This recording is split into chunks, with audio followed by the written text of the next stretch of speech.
Vijay Kumar, sir. Hello sir ಹೇಳಿ.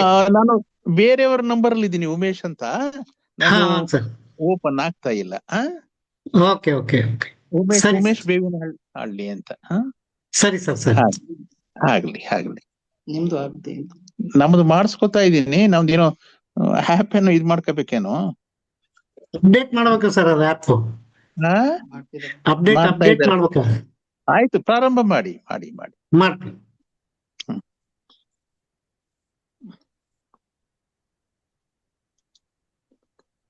ಎಲ್ಲರಿಗೂ ಶರಣಾರ್ಥಿಗಳು.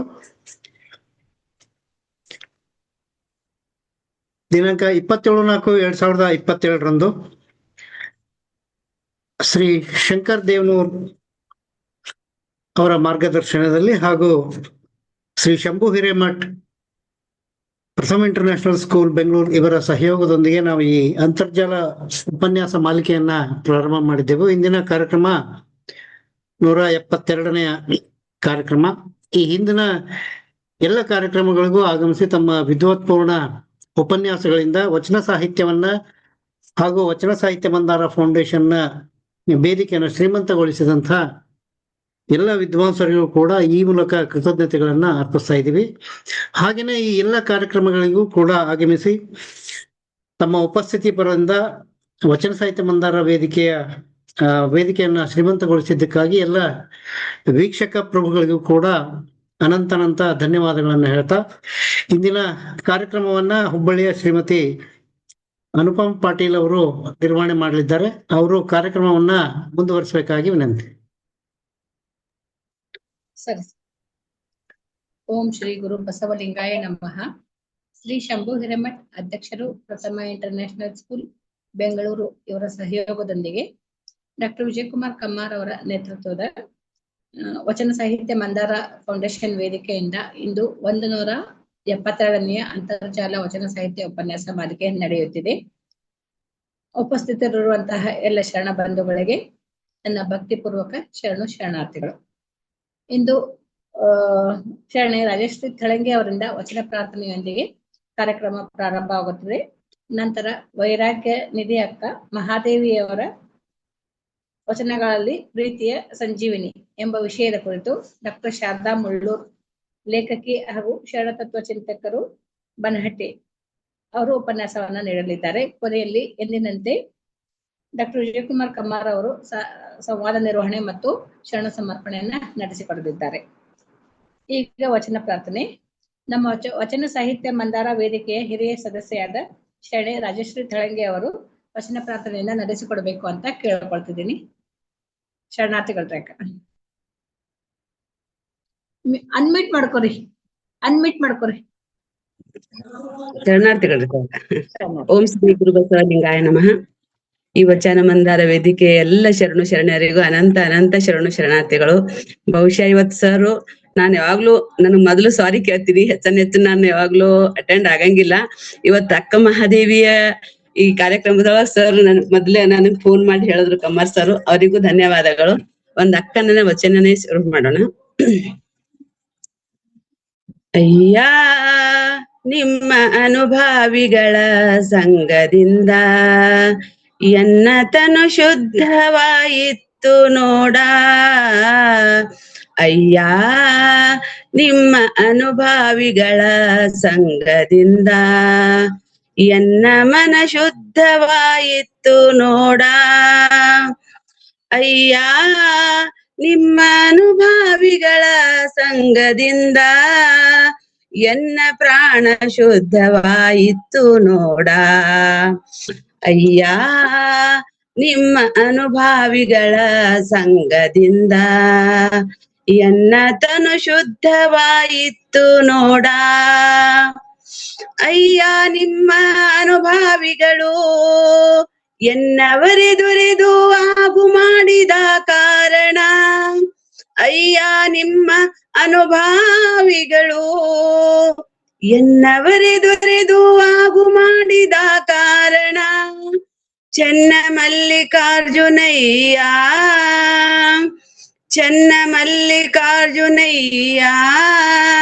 ನಿಮಗಾನು ತೊಡಿಗೆಯಾದೇನೋ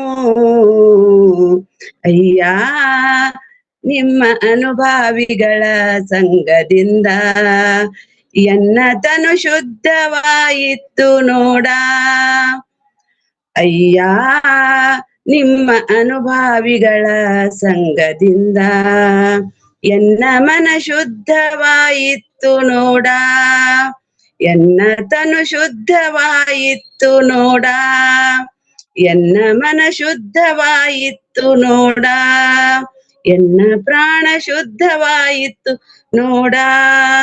ಧನ್ಯವಾದಗಳು ಮೇಡಮ್. ಎಲ್ಲರಿಗೂ ಶರಣು ಶರಣಾರ್ಥಿಗಳು, ಭಕ್ತಿಪೂರ್ವಕ ಶರಣು ಶರಣಾರ್ಥಿಗಳು.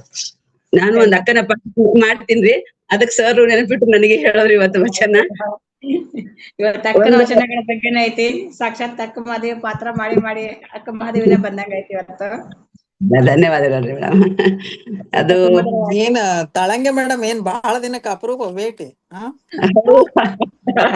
ನಂದು ಆನ್ಲೈನ್ಗಿಂತ ಆಫ್ಲೈನ್ ಕಾರ್ಯಕ್ರಮಗಳೇ ಶುರು ಆಗ್ಯಾವ. ಅದು ಸರ್ಗೆ ಅದೇ ಅಂದ್ರೆ ಸರ್ ನಾವು ಒಟ್ಟು ಅಟೆಂಡ್ ಆಗಂಗಿಲ್ಲ, ನನಗೆ ಗೊತ್ತಿರಿ ಸರ್ ಅಂತಂದೆ. ಇಲ್ಲ ಬರೀ ಇವತ್ತು ವಚನಾನೇ ಹೇಳ್ಬೇಕು ನೀವು ಅಂದ್ರು. ಅದು ಆಫ್ಲೈನ್ ಕಾರ್ಯಕ್ರಮ ಎಲ್ಲ ವಚನಗಳು ಇದು ವಚನ ನಂದು ಇಲ್ಲಿ ಅಕ್ಕಮಾದಿಯ ರೂಪಕನೇ ಬಾಳೆ ಒಂದು 106 ಪ್ರೋಗ್ರಾಮ್ ಅದ್ರಿ ಸರ್ ಮೇಡಮ್ ನಮ್ದು. 3 ಊರಿಗೆ ಹೋಗಿ ಅದು ಒಂದು ಬಸವಣ್ಣನವರ ಆಶೀರ್ವಾದ. ಅದೊಂದು ಆಶೀರ್ವಾದ. ಯಾಕಂತಂದ್ರೆ ನೀವು ಅವಾಗ ಜಾಯಿನ್ ಆದ್ರೆ ಆಯ್ತು ಮೇಡಮ್, ನಾನು ಪ್ರಯತ್ನ ಮಾಡ್ತೀನಿ, 100% ಮಾಡ್ತೀನಿ ಮೇಡಮ್. ಆಯ್ತು, ಸಾರಿ ನಾನು ಅಟೆಂಡ್ ಆಗಿಲ್ಲ, ಆದ್ರೂ ನನಗ್ ಕರೆಸಿ ನನಗ್ ಹೇಳಕ್ ಕೊಟ್ಟಿದ್ದಕ್ಕೆ ನಿಮ್ಮೆಲ್ಲರಿಗೂ ಅನಂತ ಅನಂತ ಧನ್ಯವಾದಗಳು. ಧನ್ಯವಾದಗಳು.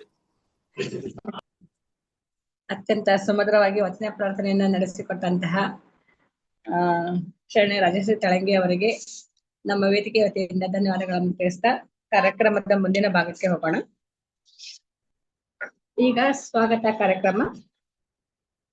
ವಚನ ಪ್ರಾರ್ಥನೆಯನ್ನ ನಡೆಸಿಕೊಟ್ಟಂತಹ ರಾಜಶ್ರೀ ತಳಂಗಿ ಅಕ್ಕನವರಿಗೆ ನಮ್ಮ ವೇದಿಕೆಯ ಪರವಾಗಿ ಅತ್ಯಂತ ಆದರದ ಸ್ವಾಗತವನ್ನ ಕೋರುತ್ತೇನೆ. ಹಾಗೆ ಉಪನ್ಯಾಸ ನೀಡಲು ಆಗಮಿಸಿರುವ ಡಾಕ್ಟರ್ ಶಾರದಾ ಮುಳ್ಳೂರು ಬನಹಟ್ಟಿಯವರಿಗೂ ಕೂಡ ಆದರದ ಆತ್ಮೀಯವಾದ ಸ್ವಾಗತವನ್ನ ಕೋರ್ತೇನೆ. ಸಂವಾದ ನಿರ್ವಹಣೆ ಮತ್ತು ಶರಣ ಸಮರ್ಪಣೆಯನ್ನು ನಡೆಸಿಕೊಳ್ಳುತ್ತಿರುವಂತಹ ಡಾಕ್ಟರ್ ವಿಜಯಕುಮಾರ್ ಕಮ್ಮಾರ್ ಅವರಿಗೆ ಹಾಗೂ ಈ ಕಾರ್ಯಕ್ರಮದ ಸಂಯೋಜಕರಾದಂತಹ ಡಾಕ್ಟರ್ ಸರ್ವಮಂಗಲ ಸಕ್ರಿ ರಾಯಚೂರು, ಡಾಕ್ಟರ್ ಪುಷ್ಪಾವತಿ ಶೆಲೋಡಿಮಠ್ ಹಾವೇರಿ ಹಾಗೂ ಶ್ರೀ ಶಿವಪ್ರಕಾಶ್ NC ಮಸ್ಕತ್ ಇವರಿಗೂ ಕೂಡ ವೇದಿಕೆಯ ವತಿಯಿಂದ ಆತ್ಮೀಯವಾದ ಸ್ವಾಗತ.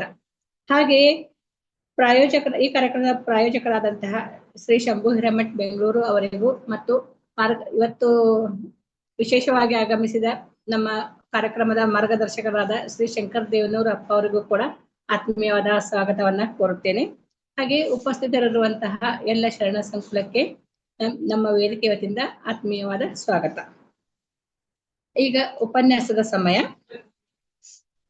ಸಾವಿಲ್ಲದ ಕೇಡಿಲ್ಲದ ರೋಹಿಲ್ಲದ ಚೆಲುವಂಗೆ ನಾನೊಲಿದೆನಯ್ಯ, ಎಡೆಯಿಲ್ಲದ ಕಡೆಯಿಲ್ಲದ ತೆರಹಿಲ್ಲದ ಕುರುಹಿಲ್ಲದ ಚೆಲುವಂಗೆ ನಾನೊಲಿದೆ ಎಲೆ ಅವ್ವಗಳಿರ, ಭವವಿಲ್ಲದ ಭಯವಿಲ್ಲದ ನಿರ್ಭಯ ಚೆಲುವಂಗೆ ನಾನೊಲಿದೆ, ಸೀಮೆ ಇಲ್ಲದ ನಿಸ್ಸೀಮಂಗೊಲಿದೆ ನಾನು, ಚನ್ನ ಮಲ್ಲಿಕಾರ್ಜುನನೆಂಬ ಗಂಡಂಗೆ ಮಿಗೆ ಮಿಗೆ ಒಲಿದೆ ಎಲೆ ಅವ್ವಗಳಿರ. ಮಹಾದೇವಕ್ಕನ ಪ್ರೀತಿ ಲೌಕಿಕನ ಬಂಧನಗಳನ್ನ ಮೀರಿದಂತಹ ಚನ್ನ ಮಲ್ಲಿಕಾರ್ಜುನನ ಮೇಲಿನ ಅದ್ಭುತವಾದ ಭಕ್ತಿ ಮತ್ತು ಆತ್ಮ ಸಮರ್ಪಣೆಯಾಗಿದೆ.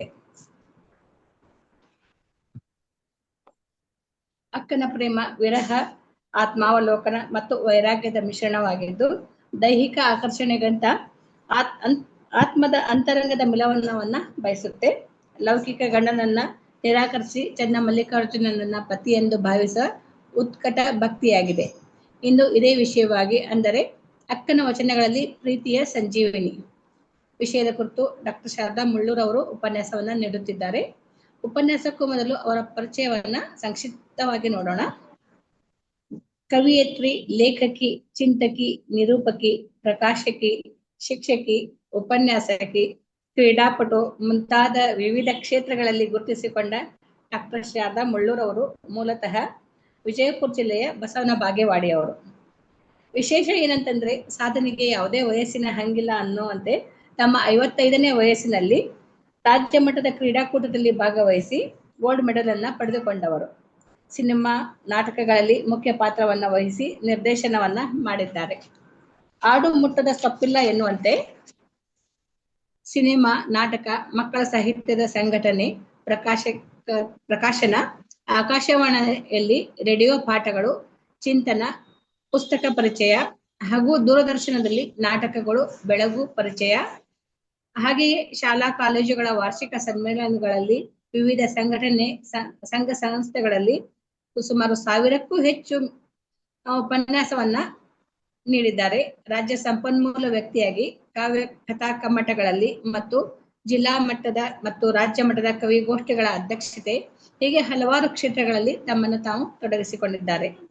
ಇವರ ವಿಶೇಷ ಸಾಧನೆಗಳನ್ನ ಗಮನಿಸಿ ದುಬೈನ ಬಸವ ಸಮಿತಿ, ವಿಶ್ವ ಕನ್ನಡ ಸಮ್ಮೇಳನಗಳಲ್ಲಿ, ಕರ್ನಾಟಕ ಸಾಹಿತ್ಯ ಅಕಾಡೆಮಿಗಳಲ್ಲಿ, ಕನ್ನಡ ಮತ್ತು ಸಂಸ್ಕೃತಿ ಇಲಾಖೆ, ರನ್ನ ಪ್ರತಿಷ್ಠಾನ ಸೇರಿದಂತೆ ಹಲವಾರು ಸಂಘಟನೆಗಳಲ್ಲಿ ಮೈಸೂರು ದಸರಾ ಕವಿಗೋಷ್ಠಿಗಳಲ್ಲಿ ಭಾಗವಹಿಸಿ ಉಪನ್ಯಾಸವನ್ನ ನೀಡಿ ಸನ್ಮಾನಿತಗೊಂಡಿದ್ದಾರೆ. ಇನ್ನು ಡಾಕ್ಟರ್ ಶಾರದಾ ಮುಳ್ಳೂರ್ ಅವರ ಸಾಹಿತ್ಯ ಸೇವೆಯನ್ನ ಗಮನಿಸೋದಾದ್ರೆ 1994ರಲ್ಲಿ ಏಕಾಂಗಿ, 2001ರಲ್ಲಿ ಆರದ ದೀಪ, 2007ರಲ್ಲಿ ನೀರಜ ಮುಂತಾದ ಕವನ ಸಂಕಲನಗಳು ಹಾಗೂ 2007ರಲ್ಲಿ ಮಂದಹಾಸ ಎಂಬ ಜನಪದ ಹೈಕುಗಳು, ಆರೂಢ ಪರಂಪರೆ, ಅಭಿಸಾರಿಕೆ, ಹೊನ್ನ ಹುಳ ಸೇರಿದಂತೆ 15ಕ್ಕೂ ಹೆಚ್ಚು ಪುಸ್ತಕಗಳನ್ನ ಬರೆದಿದ್ದಾರೆ ಹಾಗೂ ಪ್ರಕಟಗೊಂಡಿವೆ. ಹಲವಾರು ಕೃತಿಗಳು ಸಂಪಾದನೆಗೊಂಡಿವೆ. ವಿದ್ಯಾರ್ಥಿಗಳಲ್ಲಿ ಸಾಹಿತ್ಯ ಅಭಿರುಚಿ ಬೆಳೆಸಲು ಹಲವಾರು ಕಾವ್ಯ ಶಿಬಿರ, ಕಥಾ ಕಮ್ಮಟಗಳನ್ನ ಏರ್ಪಡಿಸಿದ್ದಾರೆ. ಈ ಎಲ್ಲ ಸಾಹಿತ್ಯ ಸೇವೆಗಳಿಗಾಗಿ ಡಾಕ್ಟರ್ ಸಹಜ ನಾಗಲೋಟಿಮಠ್ ಪ್ರಶಸ್ತಿ, ಡಾಕ್ಟರ್ ವಿಶ್ವೇಶ್ವರಯ್ಯ ಪ್ರಶಸ್ತಿ, ಗೋದಾವರಿ ಕಾವ್ಯ ಪ್ರಶಸ್ತಿ, ಕಾವ್ಯ ಸಂಗಮ ಪ್ರಶಸ್ತಿ, ವಿಶಿಷ್ಟ ಲೇಖಕಿ ಪ್ರಶಸ್ತಿ ಸೇರಿದಂತೆ ಸುಮಾರು 20ಕ್ಕೂ ಹೆಚ್ಚು ಪ್ರಶಸ್ತಿಗಳನ್ನ, ಸನ್ಮಾನ, ಪುರಸ್ಕಾರಗಳನ್ನ ಪಡೆದಿದ್ದಾರೆ. ಇಂತಹ ಬಹುಮುಖ ಪ್ರತಿಭೆ ಡಾಕ್ಟರ್ ಶಾರದಾ ಮುಳ್ಳೂರ್ ಅವರನ್ನ ಉಪನ್ಯಾಸ ನೀಡಲು ವೇದಿಕೆಗೆ ಆದರಪೂರ್ವಕವಾಗಿ ಆಹ್ವಾನಿಸುತ್ತಿದ್ದೇನೆ. ನಮಸ್ಕಾರ. ನಮಸ್ಕಾರ ಮೇಡಮ್, ಬನ್ನಿ. ಕೇಳಿಸ್ತಾ ಇದೆ ಅಲ್ರಿ? ಹಾ ಮೇಡಮ್, ಕೇಳಿಸ್ತಾ ಇದೆ.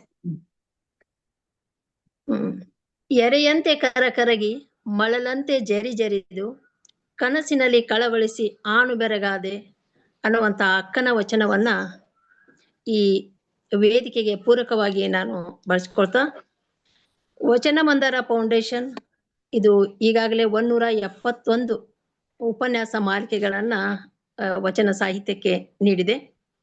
ಇದು ಶ್ರೀ ಶಂಭು ಹಿರೇಮಠ್ ಇವರ ಸಹಯೋಗದಲ್ಲಿ ಹಾಗೂ ಶಂಕರ್ ದೇವನೂರ್ ಅವರಂತ ಅಪಾದ ಮಸ್ತಕ ವಚನವನ್ನೇ ಉಸಿರಾಡುವ ಜೀವ ಅದು ಅಂತ ಹಿರಿಯ ಜೀವದ ಮಾರ್ಗದರ್ಶನದಲ್ಲಿ ಮತ್ತು ವಿಜಯ್ ಕುಮಾರ್ ಕಮ್ಮಾರ್ ಅವರ ಸಂಚಾಲನೆಯಲ್ಲಿ ನಡೀತಾ ಇರೋದು ತುಂಬಾ ಖುಷಿಯ ವಿಚಾರ. ಈಗಾಗಲೇ ಶ್ರೀಮತಿ ಅನುಪಮಾ ಪಾಟೀಲ್ ಅವರು ಬಹುಶಃ ಹೆಚ್ಚಿಗೆ ಪರಿಚಯಿಸಿದ್ರು ಅಂತ ಅನಿಸ್ತು.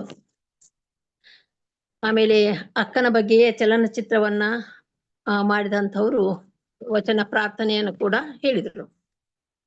ಇಲ್ಲಿ ಅಕ್ಕ ಮಹಾದೇವಿಯ ವಚನಗಳಲ್ಲಿ ಪ್ರೀತಿ ಎಂಬ ಸಂಜೀವಿನಿ ಅನ್ನುವಂಥ ವಿಷಯವನ್ನ ನಾನಾಗೆ ಆಯ್ಕೆ ಮಾಡಿಕೊಂಡೆ.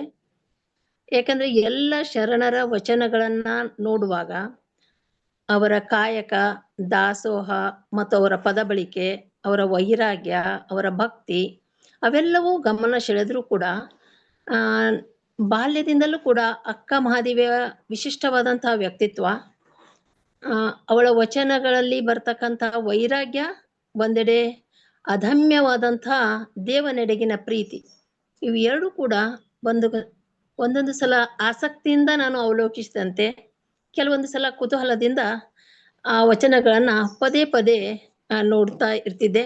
ಹಾಗಾಗಿ ನಾನು ಈ ದೈವಿ ಪ್ರೀತಿ ಅವಳದು ಯಾವ ರೀತಿಯಾಗಿತ್ತು ಅನ್ನೋದು ಮತ್ತು ಆ ವಿಕಲಾವಸ್ಥೆ, ಆ ತುರ್ಯಾವಸ್ಥೆ, ಅವಳ ವಿಪ್ರಲಂಬ ಭಾವ ಅವನ್ನೆಲ್ಲ ನೋಡುವಾಗ ಅವಳ ವಚನಗಳಲ್ಲಿ ಮುಖ್ಯ ಅಂಶ ಅದೇ ಆಗಿದೆ ಅಂತ ಅನಿಸ್ತಿತ್ತು.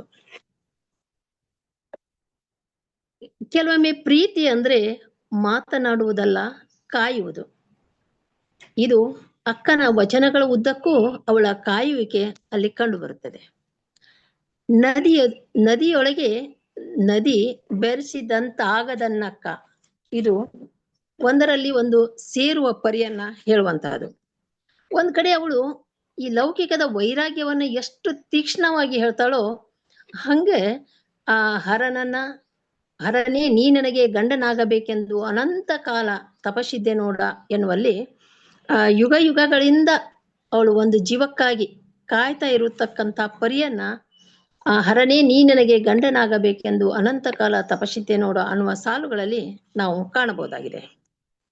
ಒಂದ್ ಕಡೆ ಅವಳು ವೈರಾಗ್ಯ ಹೆಂಗ್ ಬರ್ತದಂದ್ರ, ಮುಡಿಬಿಟ್ಟು ಮೊಗಬಾಡಿ ತನು ಕರಗಿದ್ದವಳ ಎನ್ನ ನೇಗೆ ನುಡಿಸುವಿರಿ, ಎಲೆ ತಂದೆಗಳಿರ ಬಲು ಹಳಿದು ಭವಗೆಟ್ಟು ಛಲವಳಿದು ಭಕ್ತೆಯಾಗಿ ಚೆನ್ನ ಮಲ್ಲಿಕಾರ್ಜುನನ ಕೂಡಿ ಕುಲ ಒಳಿದವಳ. ನನ್ನ ಯಾಕ ಅಂದ್ರೆ ವೈರಾಗ್ಯ ಎಷ್ಟಿತ್ತು ಅಂದ್ರೆ ನನ್ನ ಈ ಜಗತ್ತಿಗೆ ನನಗೆ ಏನು ಸಂಬಂಧ ಇಲ್ಲ ಅನ್ನುವಂತಹ ಭಾವ ವೈರಾಗ್ಯ ಅಲ್ಲಿತ್ತು ಎಂಬ ವಿರಕ್ತಿ ಭಾವ ಹೊಂದಿದ ವೀರ ವಿರಾಗಿನಿ ಅಕ್ಕ ಮಹಾದೇವಿ ಇಡೀ ಜೀವನದ ಧ್ಯೇಯ ಅದು ಒಂದೇ ಆಗಿತ್ತು. ಚೆನ್ನ ಮಲ್ಲಿಕಾರ್ಜುನ ಅವಳ ಜೀವನದ ಅನೇಕ ಪ್ರಶ್ನೆಗಳಿಗೆ ಅದೊಂದೇ ಉತ್ತರವಾಗಿತ್ತು. ಕನಸಲ್ಲಿ ಮನಸ್ಸಲ್ಲಿ ಬದುಕಲ್ಲಿ ಜೊತೆ ಇಹಕ್ಕೊಬ್ಬ ಪರಕ್ಕೊಬ್ಬ ಎನ್ನದೇ ಅದೊಂದೇ ಮಾತು ಅವಳ ಮನ ತುಂಬಿತ್ತು.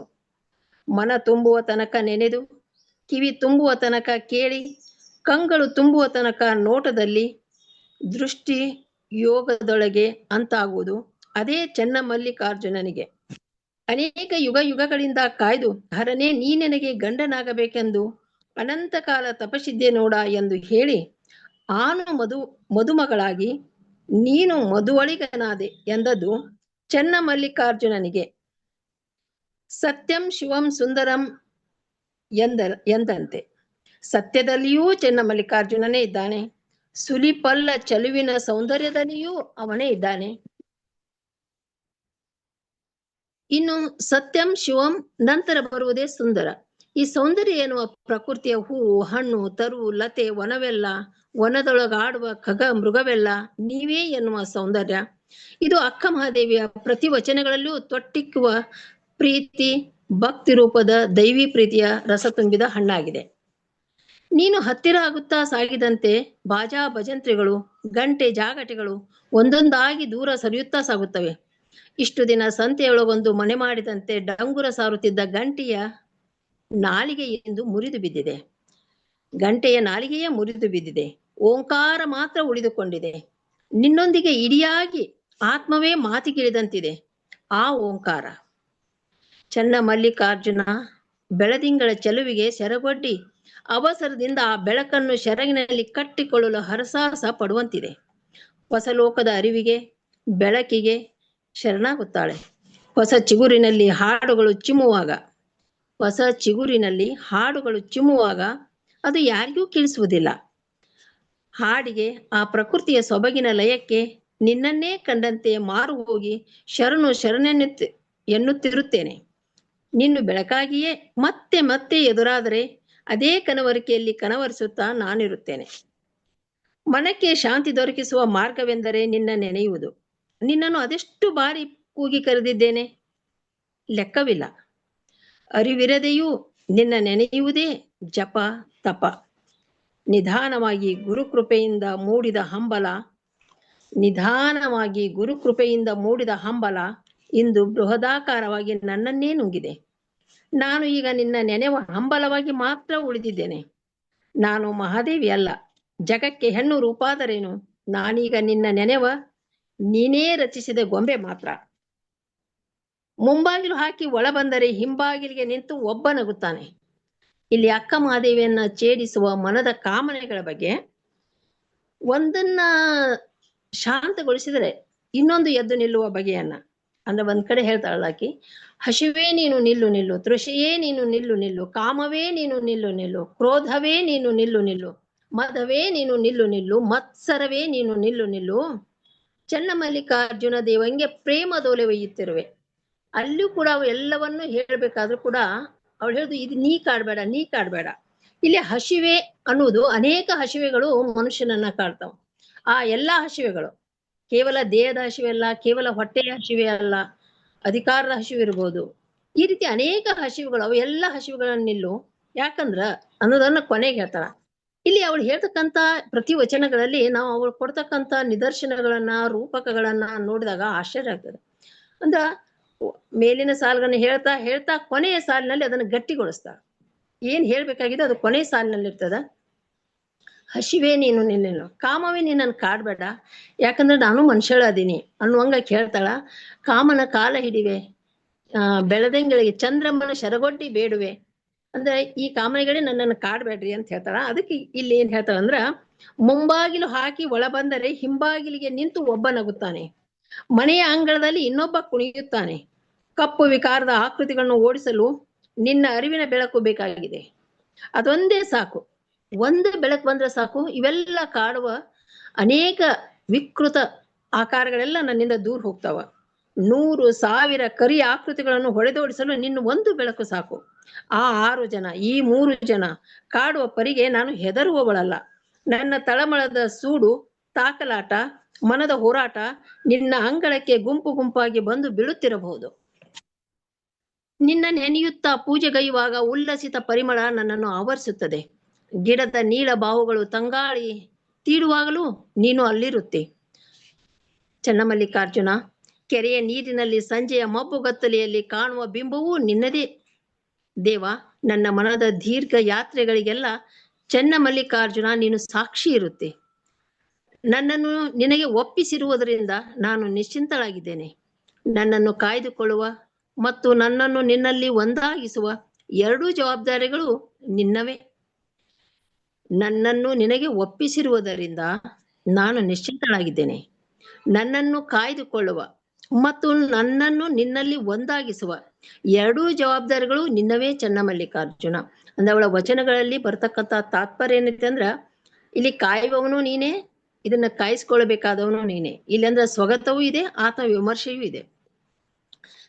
ಲೋಕದ ಜನರು ತಿನ್ನುವ, ಉಣ್ಣುವ, ತಿರುಗುವ ಆಟಕ್ಕೆ ಕರೆಯುತ್ತಾರೆ. ಅಂದ್ರೆ ಲೋಕದ ಜನ ತಮ್ಮ ದೈನಂದಿನ ವ್ಯವಹಾರಕ್ಕೆ ತೊಡಗಿಕೊಂಡಾಗ, ನನಗಾದರೂ ನನ್ನದೇ ನಿನ್ನನ್ನು ಕೂಡುವ ಚಿಂತೆ, ನಿನ್ನ ಸಾಂಗತ್ಯವೇ ಅದೇ ನೋಟ, ಅದೇ ಅಂತಿಮ ಪಯಣದ ಬಿಂದುಗಳಾಗಿವೆ. ನಿನ್ನ ಸಾಂಗತ್ಯದ ನೋಟವೇ ನನಗೆ ಅಂತಿಮ ಬಿಂದುವಾಗಿದೆ. ತುಂಬಿದ ನದಿ, ಹರಿಯುವ ಪ್ರವಾಹ, ಜೋರಾದ ಲೌಕಿಕ ಸೆಳೆತಕ್ಕೆ ಸಿಲುಕಿದ ಬಿರುಗಾಳಿಯನ್ನು ದಾಟಿಸುವ ನಂಬಿದ ಅಂಬಿಗ ನೀನು ಮಾತ್ರ. ಇದು ಜೀವನ ಹೆಂಗೈತಿ ಅಂದ್ರ ಹರಿಯುವ ಪ್ರವಾಹದ ಹಂಗೈತಿ. ಅಂದ್ರೆ ಒಂದೇ ತರ ಇರುವುದಿಲ್ಲ, ಕ್ಷಣ ಕ್ಷಣಕ್ಕೂ ಬದಲಾಗ್ತಾ ಇರ್ತೈತಿ. ಜೋರಾದ ಲೌಕಿಕ ಸೆಳೆತಗಳು ಬರ್ತಾವ. ಅದು ಹೆಂಗದಾವ ಅಂದ್ರ ಬಿರುಗಾಳಿ ಹೆಂಗ ಬೀಸಿ ಬರ್ತಾವ, ಅದರಲ್ಲಿ ದಾಟಿಸುವ ನಂಬಿದ ಅಂಬಿಗ ಅಂದ್ರೆ ನೀನು ಮಾತ್ರ.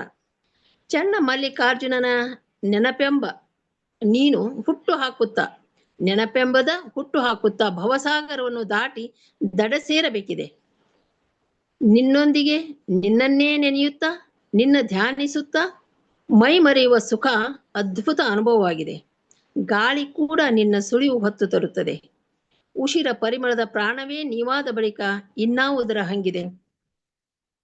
ಚನ್ನಮಲ್ಲಿಕಾರ್ಜುನ, ನಿನ್ನ ನೆನೆಯುತ್ತಾ ಸಾಗಿದಂತೆ ದೇಹ ಹೊತ್ತುಕೊಂಡು ಸಾಗುತ್ತಿದ್ದ, ಲೋಕಕ್ಕೆ ಆಭರಣವೆನಿಸಿದ್ದ, ನನಗಾದರೂ ಭಾರವಾಗಿ ದೇಹಕ್ಕೆ ಜೋತು ಬಿದ್ದಿದ್ದ ಒಂದೊಂದೇ ಆಭರಣಗಳನ್ನು ಕಳಿಸುತ್ತಾ ಸಾಗುತ್ತೇನೆ.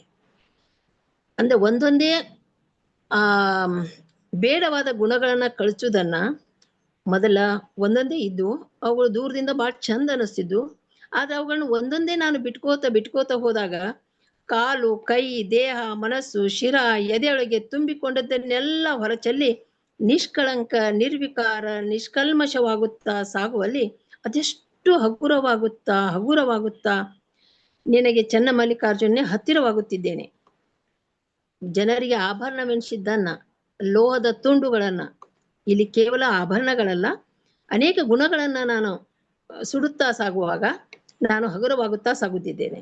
ಜಗದ ಯಾವ ನೋವು, ಯಾವ ಕಷ್ಟವೂ ಕೂಡ ನಿನ್ನಿಂದ ನನ್ನನ್ನು ಅಗಲಿಸಲು ಆಗದು.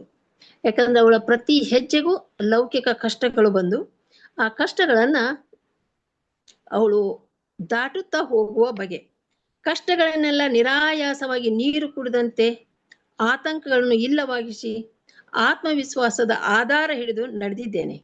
ನಿನ್ನೆಡೆಗೆ ಬರುವ ಯಾವ ನೋವಿನ ಸಣ್ಣ ಎಳೆ ಉಳಿದರೂ ಹೇಳು ಚನ್ನಮಲ್ಲಿಕಾರ್ಜುನ, ಅದನ್ನು ಇಲ್ಲವಾಗಿಸುವೆ. ನಿನ್ನಲ್ಲಿ ಐಕ್ಯಳಾಗಬೇಕು.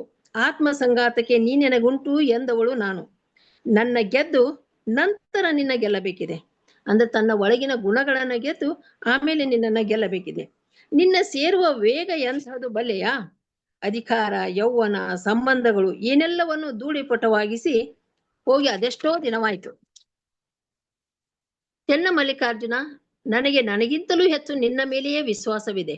ನಾನು ಸೋಲಬಹುದು, ಆದರೆ ನೀನು ಸೋಲಿಸಲಾರೆ. ಗೆದ್ದೆನೆಂಬ ಭಾಷೆ ಭಕ್ತರದಾಗಿದೆ. ನಾನು ನಿಶ್ಚಿಂತಳಿದ್ದೇನೆ. ಅದೆಷ್ಟೋ ಬಾರಿ ಅಡೆತಡೆಗಳು ಬಂದರೂ ಅದು ನೀನೇ ಒಡ್ಡಿದ ಮಾಯೆ ಎಂದು ಬಗೆದು ದಾಟಿ ಬಂದಿದ್ದೇನೆ. ನೀನು ದಾಟಿಸಿದ್ದೆ. ನಿನ್ನ ನಂಬಿದ ನಾನು ಸೋರುವ ಮನೆಯಲ್ಲಿ, ಕೊಳೆತ ತೊಲೆಗಳ ಮಾಳಿಗೆಯ ಕೆಳಗೆ, ದಟ್ಟ ಕತ್ತಲೆಯಲ್ಲಿ ಭರವಸೆಯಿಂದ ನಿದ್ದೆ ಮಾಡುತ್ತಿದ್ದೇನೆ. ನಿನ್ನನ್ನು ನಂಬಿದ ನಾನು ಸೋರುವ ಮನೆಯಲ್ಲಿ, ಕೊಳೆತ ತೊಲೆಗಳ ಮಾಳಿಗೆಯ ಕೆಳಗೆ, ದಟ್ಟ ಕತ್ತಲೆಯಲ್ಲಿ ಭರವಸೆಯಿಂದ ನಿದ್ದೆ ಮಾಡುತ್ತಿದ್ದೇನೆ. ಅದಕ್ಕಾಗಿ ಹೂಗಳು ನಗುತ್ತವೆ, ಹಕ್ಕಿಗಳು ಹಾಡುತ್ತವೆ. ಭರವಸೆಯಿಂದ ಮತ್ತೊಂದು ಹೆಜ್ಜೆ ಮುಂದಿಡುತ್ತೇನೆ. ನಮ್ಮನ್ನು ಅದಾವುದೋ ಆಟದಲ್ಲಿ ಮರೆಸಿ ನೀನು ಪಾರಾಗಬೇಕೆಂದರೆ ಅದೇ ಆಟದಲ್ಲಿ ನಿನ್ನನ್ನು ಕಟ್ಟಿ ಹಾಕುವ ಶಕ್ತಿ ನಿನ್ನ ಭಕ್ತರಿಗಿದೆ. ಆ ಚೈತನ್ಯವನ್ನು ಇಷ್ಟಲಿಂಗದ ಮೂಲಕ ಕರುಣಿಸಿದವನೂ ಕೂಡ ನೀನೇ ಆಗಿದೆಯಾ? 1000 ವಿಷಜಂತುಗಳು ನನ್ನ ಸುತ್ತಲೂ ಜೋತಾಡುತ್ತಿದ್ದರೂ ಹಾಳು ದೇಗುಲಗಳ ರಾತ್ರಿಗಳಲ್ಲಿ ನಿನ್ನ ನಂಬಿಕೆಯ ಬೆಳಕಿಟ್ಟುಕೊಂಡು ರಾತ್ರಿಗಳನ್ನು ಕಳೆದಿದ್ದೇನೆ. ನಂಬಿದವರ ಎದೆಯ ಇಂಬು ನೀನು, ನಂಬದವರ ಎದೆಯ ಅಂಬು ನೀನು. ಸಂತರು, ಸನ್ಯಾಸಿಗಳು, ಬೈರಾಗಿಗಳು, ಜೋಗಿಗಳು, ಗೃಹಸ್ಥರು ಅದೇಕೆ ನಿನ್ನ ಸಂಘಕ್ಕಾಗಿ ಹಾತೊರೆದರೆಂಬುದು ಎಲ್ಲರಿಗೂ ತಿಳಿಯುವ ವಿಷಯವಲ್ಲ. ಕಾಯುವವರಿಗೆ, ಬೇಡುವವರಿಗೆ, ನಿನ್ನ ಕಾಡಿ ಬೇಡುವವರಿಗೆ ಒಂದು ಮರ್ಯಾದೆ ಇದೆ. ನನ್ನ ಬೇಡಿಕೆಯನ್ನು ಮರ್ಯಾದಿಸು. ಖುಷಿಯುತ್ತಿದ್ದೇನೆ, ಕರೆದುಕೊಳ್ಳಬಾರದೆ? ಎರೆಯಂತೆ ಕರಗಿ ಮಳಲಂತೆ ಕುಶಿದವಳು ನಾನು. ನನ್ನ ಎಲ್ಲ ಹಸಿವೆಗಳನ್ನು ಅದೆಂದೋ ಸುಟ್ಟು ಹಾಕಿದ್ದೇನೆ. ಹಸಿವೆ ನೀನು ನಿಲ್ಲು ಎಂದು ತಡೆದು ನಿಲ್ಲಿಸಿದ್ದೇನೆ. ನನ್ನ ಹಾಡುಗಳಿಗೆ ಧ್ವನಿಯೇ ಇಲ್ಲ, ಅಲ್ಲಿ ಹೃದಯವೇ ಮಾತಾಡಿದೆ. ಕೇಳಿದರೆ ಕೇಳು, ಕೇಳದಿರೆ ಮಾಡು. ನಾನು ಒಲಿದಂತೆ ಹಾಡಿರುವೆ, ಭೋರ್ಗರೆದಿದ್ದೇನೆ. ಕೆಲವೊಮ್ಮೆ ಆರ್ತಳಾಗಿ ಕೂಗಿದ್ದೇನೆ, ಕೆಲವೊಮ್ಮೆ ಕೇಳಿದ್ದೇನೆ, ಕೆಲವೊಮ್ಮೆ ಬೇಡಿಕೊಂಡಿದ್ದೇನೆ, ಕೆಲವೊಮ್ಮೆ ಸ್ವಗತವಾಗಿ ಹೇಳಿಕೊಂಡಿದ್ದೇನೆ. ನೀನು ಆಲಿಸು, ನಿನ್ನ ನೆನೆಯುವವರು ಉಲ್ಲಸಿತರಾಗುತ್ತಾರೆ. ನೀನು ಆಲಿಸಿದರೆ ನಿನ್ನ ನೆನೆಯುವವರು ಉಲ್ಲಸಿತರಾಗುತ್ತಾರೆ, ಮೈ ಮರೆಯುತ್ತಾರೆ, ಮೈ ತುಂಬಿಕೊಳ್ಳುತ್ತಾರೆ, ನೆನೆಯುತ್ತಲೇ ಸಾಗುತ್ತಾರೆ. ಒಮ್ಮೆ ಕಂಡುಕೊಂಡ ಆ ಮೋಹಕ್ಕೆ ಮರುಳಾಗಿ ಬಯಲಾಗುವವರೆಗೆ ಗಾಳಿಗೆ ಗಾಳಿಯನ್ನು, ಅಗ್ನಿಗೆ ಅಗ್ನಿಯನ್ನು, ಜಲಕ್ಕೆ ಜಲವನ್ನು, ಆಕಾಶಕ್ಕೆ ಆಕಾಶವನ್ನು, ಬಯಲಿಗೆ ಬಯಲನ್ನು, ನಿರಾಕಾರವು ಆಗುವವರೆಗೆ ನೆನೆಯುತ್ತಲೇ ಸಾಗುತ್ತಾರೆ. ದಟ್ಟ ಕತ್ತಲೆಯಲ್ಲಿ ದೂರದವರೆಗೆ ನಡೆದು ಬಂದು ಬೆಳಕಿನಲ್ಲಿ ಬೆಳಕಾಗಲು ಹಂಬಲಿಸುತ್ತಾರೆ. ಬಿಟ್ಟು ಬಂದ ಆ ತೀರವನ್ನು ಮತ್ತೆ ಸೇರಬೇಕಾಗಿದೆ. ಒಮ್ಮೊಮ್ಮೆ ಆತಂಕವಾಗುತ್ತದೆ, ಒಲಿಯನೋ ಎಂಬುದೇ ಆತಂಕವಾಗಿದೆ. ಶಬ್ದಗಳ ಮೀರಿ ನಿಂತ ಶಬ್ದಕ್ಕಾಗಿ, ನಿಶ್ಶಬ್ದವೆಂದರೆ ಬರೀ ಮೌನವಾದಲ್ಲ, ಆ ಓಂಕಾರಕ್ಕಾಗಿ ಚಡಪಡಿಸುತ್ತೇನೆ. ನಿನ್ನ ಸೇರುವ ಅದಮ್ಯ ಆಸೆ, ಹರನೇ ನೀ ನನಗೆ ಗಂಡನಾಗಬೇಕೆಂದು ಮರೆಯುತ್ತದೆ. ಇದೊಂದು ಸುದೀರ್ಘ ಪಯಣ. ನಿರರ್ಥಕ ಗಳಿಗೆಗಳನ್ನು ಸರಿಸಿ, ಚೈತನ್ಯವನ್ನರಸಿ, ಚಿನ್ಮಯನ ಕೂಡಿ ತೇಜಪುಂಜವನ್ನು ಕಣ್ತುಂಬಿಕೊಳ್ಳಲು ದೀಪ್ತಿಯಲ್ಲಿ ಒಂದಾಗುವ ಕ್ಷಣ. ಈ ಕಾಯ ಕರ್ರನೆ ಕಂದಿದರೇನು, ಮಿರ್ರನೆ ಮಿಂಚಿದರೇನು, ಅದು ಮುಖ್ಯವಲ್ಲ.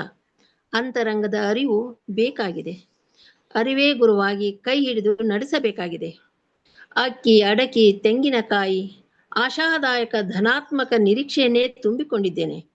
ನಿನ್ನ ನೆನೆಯುವಾಗಲೆಲ್ಲ ನಾನು ಅದೆಷ್ಟು ಮುಗ್ಧಳಾಗಿ ಶರಣಾದವಳೆನಿಸುತ್ತೇನೆ.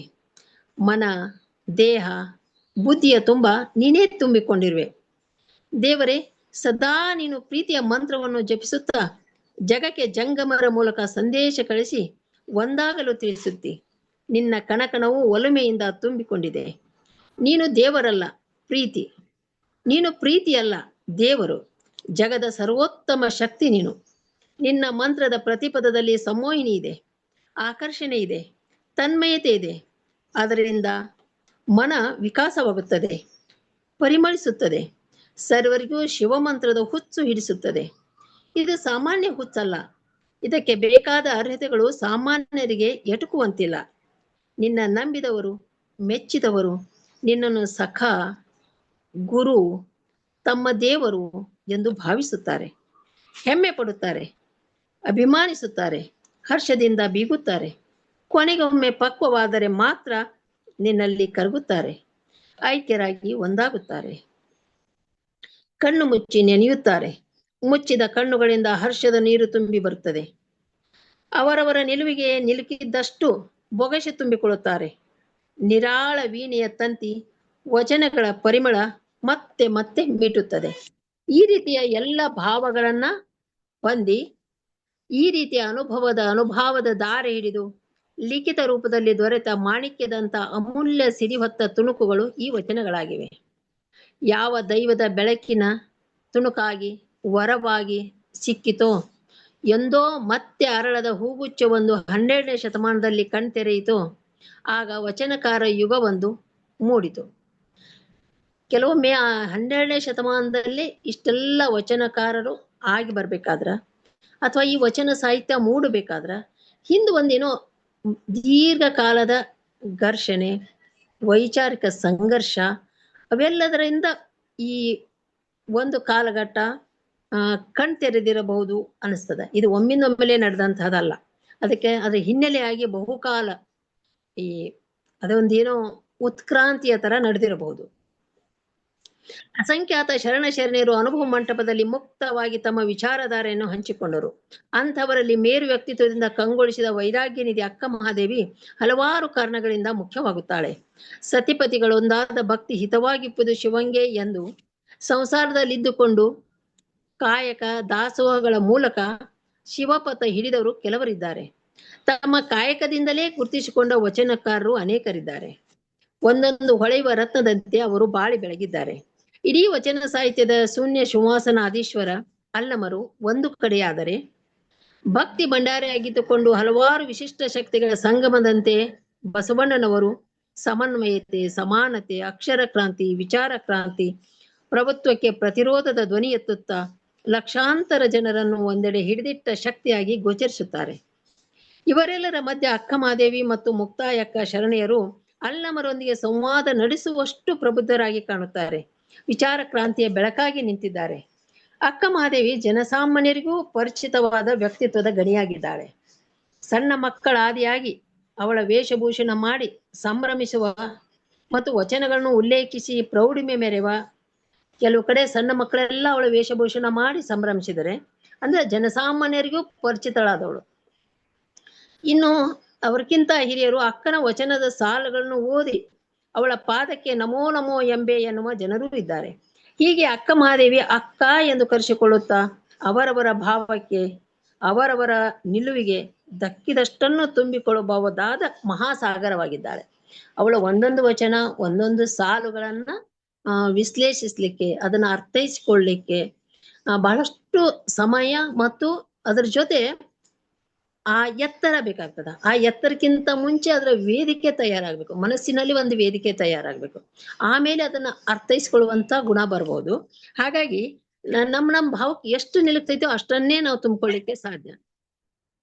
ಶಿವಮೊಗ್ಗ ಉಡಿತಡಿಯಲ್ಲಿ ಜನಿಸಿದ್ದು, ತಂದೆ ತಾಯಿಯ ಹೆಸರುಗಳು ಸುಜ್ಞಾನಿ ನಿರ್ಮಲ ಶೆಟ್ಟಿ ಎಂಬುದು ಅಕ್ಕನ ವ್ಯಕ್ತಿತ್ವದ ನಂತರ ಹುಟ್ಟಿಕೊಂಡ ವಿಶೇಷಣದಂತೆ ಕಾಣುತ್ತದೆ.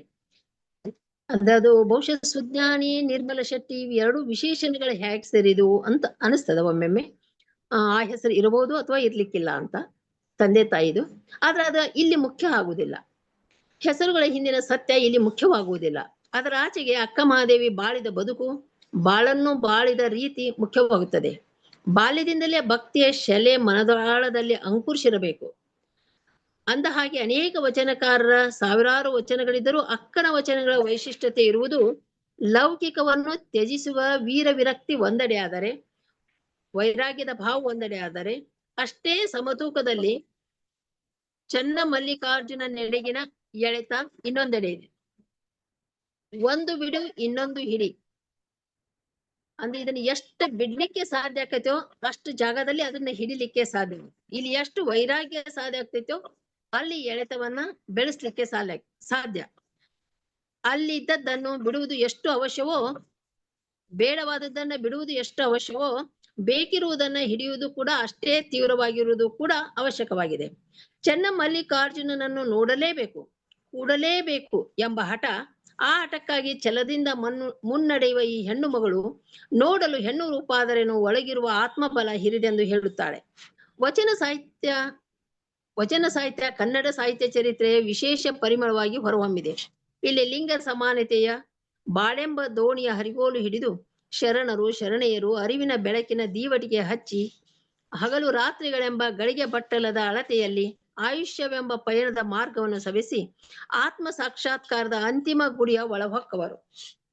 ವಚನ ಸಾಹಿತ್ಯ ಕನ್ನಡ ಸಾಹಿತ್ಯ ಚರಿತ್ರೆಯ ವಿಶೇಷ ಪರಿಮಳವಾಗಿ ಹೊರಹೊಮ್ಮಿದೆ.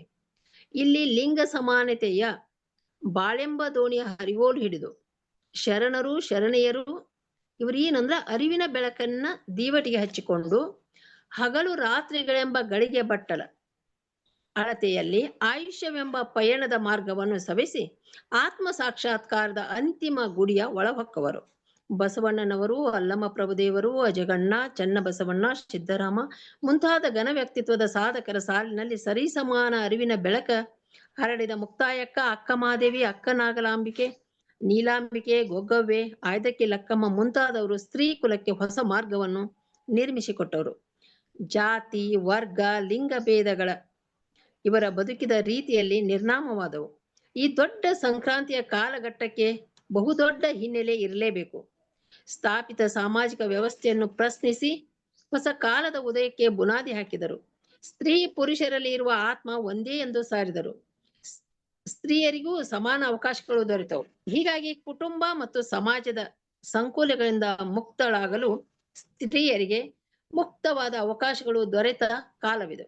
ಇದಷ್ಟ ಇವತ್ತಿಗೂ ಕೂಡ ಸರಳ ಆಗಿಲ್ಲ. ಯಾಕಂದ್ರೆ ಒಂದು ಕುಟುಂಬದಿಂದ ಮತ್ತು ಈ ಸಮಾಜದಿಂದ ಸ್ತ್ರೀ ಅನ್ನುವಂತ ಒಂದು ಸಂಕೋಲೆಯಲ್ಲಿ ಇವತ್ತಿಗೂ ಕೂಡ ಅವಳು ಬಹಳಷ್ಟು ಅನ್ಯಾಯಗಳನ್ನ ಎದುರಿಸಬೇಕಾದಂತ ಕಾಲಘಟ್ಟ ಇರುವುದರಿಂದ ಆ ಕಾಲದಲ್ಲಿ ಇಷ್ಟೊಂದು ಮುಂದುವರೆದ ವಿಚಾರ ಕ್ರಾಂತಿ ಹೇಗಾಯ್ತು ಅಂತ ಒಂದೆಡೆಗೆ ಅನ್ಸಿದ್ರ, ನನಗೆ ವೈಯಕ್ತಿಕವಾಗಿ ಅಕ್ಕಮಹಾದೇವಿ ಇಷ್ಟು ಚಿಕ್ಕ ವಯಸ್ಸಿನಲ್ಲಿ ಉಡುತಡಿಯ ಈ ದೂರದಿಂದ ಕಲ್ಯಾಣದವರೆಗೂ ಪಯಣ ಬೆಳೆಸಿದ್ದು, ಆ ಪಯಣದಲ್ಲಿ ಹಗಲು ಮತ್ತು ರಾತ್ರಿಗಳಿದ್ದು, ಹಗಲುಗಳನ್ನ ಕಳೆದಿರಬಹುದು, ಆ ರಾತ್ರಿಗಳನ್ನು ಕೂಡ ಅವಳು ಕ್ರಮಿಸಿದಳು ಹೇಗೆ, ಮತ್ತು ಹಾದಿಗಳು ಈ ರಸ್ತೆಗಳು ಅನ್ನುವಂತಹ ಮಾರ್ಗಗಳು ಇಷ್ಟು ಸುಲಭವಾಗಿ ಇರದಂಥ ಸಮಯದಲ್ಲಿ ಅವಳ ಆತ್ಮಬಲ ಅಂದ್ರೆ ಇವೆಲ್ಲದರ ಹಿಂದೆ ಅವಳ ಆತ್ಮಬಲ ಎಷ್ಟೊಂದು ಕೆಲಸ ಮಾಡಿತ್ತು. ಮತ್ತು ಒಂದು ವಸ್ತುವಿನ ಕಡೆ ಎಳೆತಾ ಇದ್ದಾಗ ಅಥವಾ ಒಂದು ಯಾವುದೋ ಒಂದು ಜೀವದ ಕಡೆ ಇರುವಂತಹ ಎಳೆತ ಉಳಿದೆಲ್ಲದವನ್ನ ಮರೆಸಿತ್ತು. ಅವಳು ಹೇಗೆ ಮರೆಸಿತ್ತು ಅನ್ನೋದನ್ನ ಅಂದ್ರೆ ಅವಳ ಈ ಪಯಣವನ್ನು ಕೂಡ ನಾವು ಒಂದ್ ಸ್ವಲ್ಪ ಕುಂತ್ಕೊಂಡು ವಿಚಾರ ಮಾಡಿದ್ರೆ ಎಷ್ಟು ಕಷ್ಟ ಐತಿ ಅನಿಸ್ತೈತಿ. ಯಾಕಂದ್ರೆ ಇವತ್ತಂತೂ ಸಾಧ್ಯ ಇಲ್ಲ. ಯಾಕಂದ್ರೆ ಸ್ತ್ರೀಯರಿಗೆ ಈ ಅಂದ್ರೆ ಸಮಾಜದಿಂದ ಮತ್ತು ಕುಟುಂಬದಿಂದ ದೊರೆತ ಸ್ವಾತಂತ್ರ್ಯ ಅವಳಿಗೆ ಹೊಸ ವಿಚಾರಗಳ ಕಾಲಘಟ್ಟ ಅದಾಗಿತ್ತು.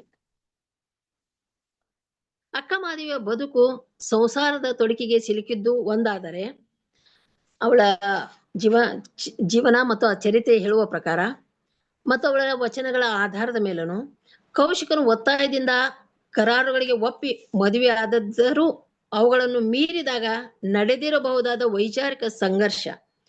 ನಾವು ಬರೀ ಒಂದ್ ಲೈನಾಗ ಹೇಳ್ಬಿಡ್ತೀವಿ, ಕೌಶಿಕ ಮದುವೆ ಆಗಿದ್ದ, ಒಂದು 3 ಕಂಡೀಷನ್ ಹಾಕಿದ್ದ, ಆ ಕಂಡೀಷನ್ ಮೀರಿದ್ಮೇಲೆ ಹೊರಗೆ ಬಂದ. ಆದ್ರಲ್ಲಿ ಯಾವ ರೀತಿ ಸಂಘರ್ಷ ನಡೆದಿರ್ಬೋದು, ಒಂದು ಪ್ರದೇಶದೊಳಗೆ ನಡೆದಂತ ಒಂದು ಸಂಘರ್ಷ ಇರ್ಬೋದು, ಅಂತರಂಗದಲ್ಲಿ ನಡೆದಂತ ಸಂಘರ್ಷ ಹೇಗಿರ್ಬೋದು, ಒಬ್ಬ ಹೆಣ್ಮಗಳು ಮತ್ತು ಒಂದು ರಾಜಪ್ರಭುತ್ವದ ವಿರುದ್ಧ ಅದನ್ನ ಯಾವ ರೀತಿ ಅವಳು ನಿಭಾಯಿಸಿರ್ಬೋದು.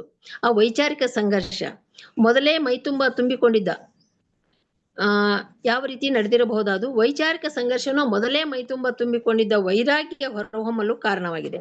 ಅವಳಿಗೆ ಮೊದಲೇ ಬಾಲ್ಯದಿಂದಲೂ ಇದ್ದಂತ ವೈರಾಗ್ಯ ಆ ಸಮಯದಲ್ಲಿ ವೈಚಾರಿಕ ಕ್ರಾಂತಿ ಮತ್ತು ಅವಳ ಅಂತರಂಗದ ಪ್ರಬಲವಾದಂತ ಉತ್ಕಟ ಇಚ್ಛೆ ಆ ಪ್ರದೇಶವನ್ನು ಮೀರುವುದಿರ್ಬೋದು, ಆ ಸಂದರ್ಭವನ್ನು ಮೀರುವಾಗ ಇರಬಹುದು, ಅವಳಿಗೆ ಸಹಾಯ ಆಗಿರ್ಬೋದು. ಅಕ್ಕ ಮಹಾದೇವಿಯ ಲೋಕಕ್ಕೆ ಭಿನ್ನವಾದ ವಿಚಾರಗಳಿಗೆ ತಡೆಗೋಡೆ ಬಂದಾಗ ಪತಿ, ತಂದೆ, ತಾಯಿ, ಸಮಾಜ, ರಾಜಪ್ರಭುತ್ವವನ್ನು ನಿರಾಕರಿಸುತ್ತಾ ಸಾಗಿದ ರೀತಿಯನ್ನು ನೋಡಿದಾಗ ಅಕ್ಕ ಮಹಾದೇವಿ ಅದೆಷ್ಟು ರೀತಿ ಆಂತರಿಕ ತುಮುಲಕ್ಕೆ ಒಳಗಾಗಿರಬಹುದು, ಅವಳ ಆಂತರಿಕ ಸಂಘರ್ಷ ಹೇಗಿರಬಹುದು, ಅವಳ ವಚನದಿಂದ ಒಂದೊಂದೇ ವಚನವನ್ನು ನೋಡಿದಾಗ ಅದು ಅರಿವಾಗ್ತೈತಿ. ಒಟ್ಟು 434 ಅಕ್ಕ ಮಹಾದೇವಿ ವಚನಗಳು ದೊರೆತಿವೆ. ಅವುಗಳಲ್ಲಿ ಹೆಚ್ಚಿನವು ಚೆನ್ನಮಲ್ಲಿಕಾರ್ಜುನನನ್ನು ನಾನಾ ಅವಸ್ಥೆಗಳಲ್ಲಿ ಅವಳು ಬಯಸುವ, ಹಾತೊರೆಯುವ ತೀವ್ರತೆಯ ವಚನಗಳಾಗಿವೆ. ಕೆಲವೊಮ್ಮೆ ಚೆನ್ನಮಲ್ಲಿಕಾರ್ಜುನ ಸಿಕ್ಕನೆಂಬ ಕನಸಿನ ಸಂತೋಷವನ್ನು ಹಂಚಿಕೊಳ್ಳುವ ಉಲ್ಲಾಸದ ವಚನಗಳು ಇವೆ.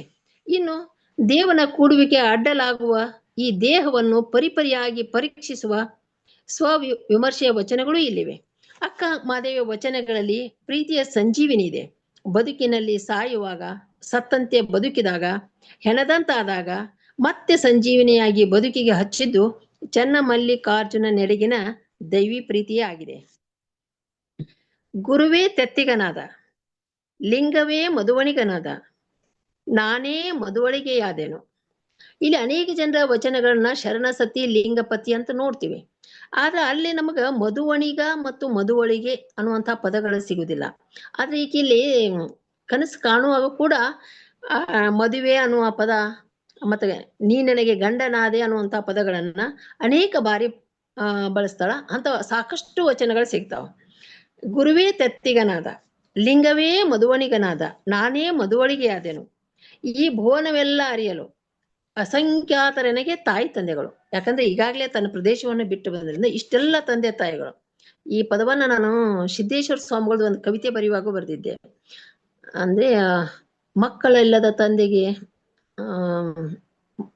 ಅದೆಷ್ಟು ಮಕ್ಕಳು ಅಂತ ಅವ್ರ ಸತ್ತಾಗ ಅವರೆಲ್ಲ ಜನ ಅಳುವುದನ್ನು ನೋಡಿದಾಗ ನಾವು ಇವ್ರಿಗೇನು ಸಂಸಾರ ಇಲ್ಲ ಅಂತೀವಿ, ಎಷ್ಟು ಜನ ಲಕ್ಷಾಂತರ ಜನ ಹೆಂಗೆ ಇದೆ ಅಂತಾರ ಅಂತ. ಇಲ್ಲಿ ಭುವನವೆಲ್ಲ ಅರಿಯಲು ಅಸಂಖ್ಯಾತರನಿಗೆ ತಾಯಿ ತಂದೆಗಳು ಅಂತ ಅಕ್ಕ ಮಹಾದೇವಿ ಬಳಸುವಾಗ ನನಗೆ ಒಮ್ಮಿಂದೊಮ್ಮೆಲೆ ಆ ಘಟನೆ ನೆನಪಾಯಿತು.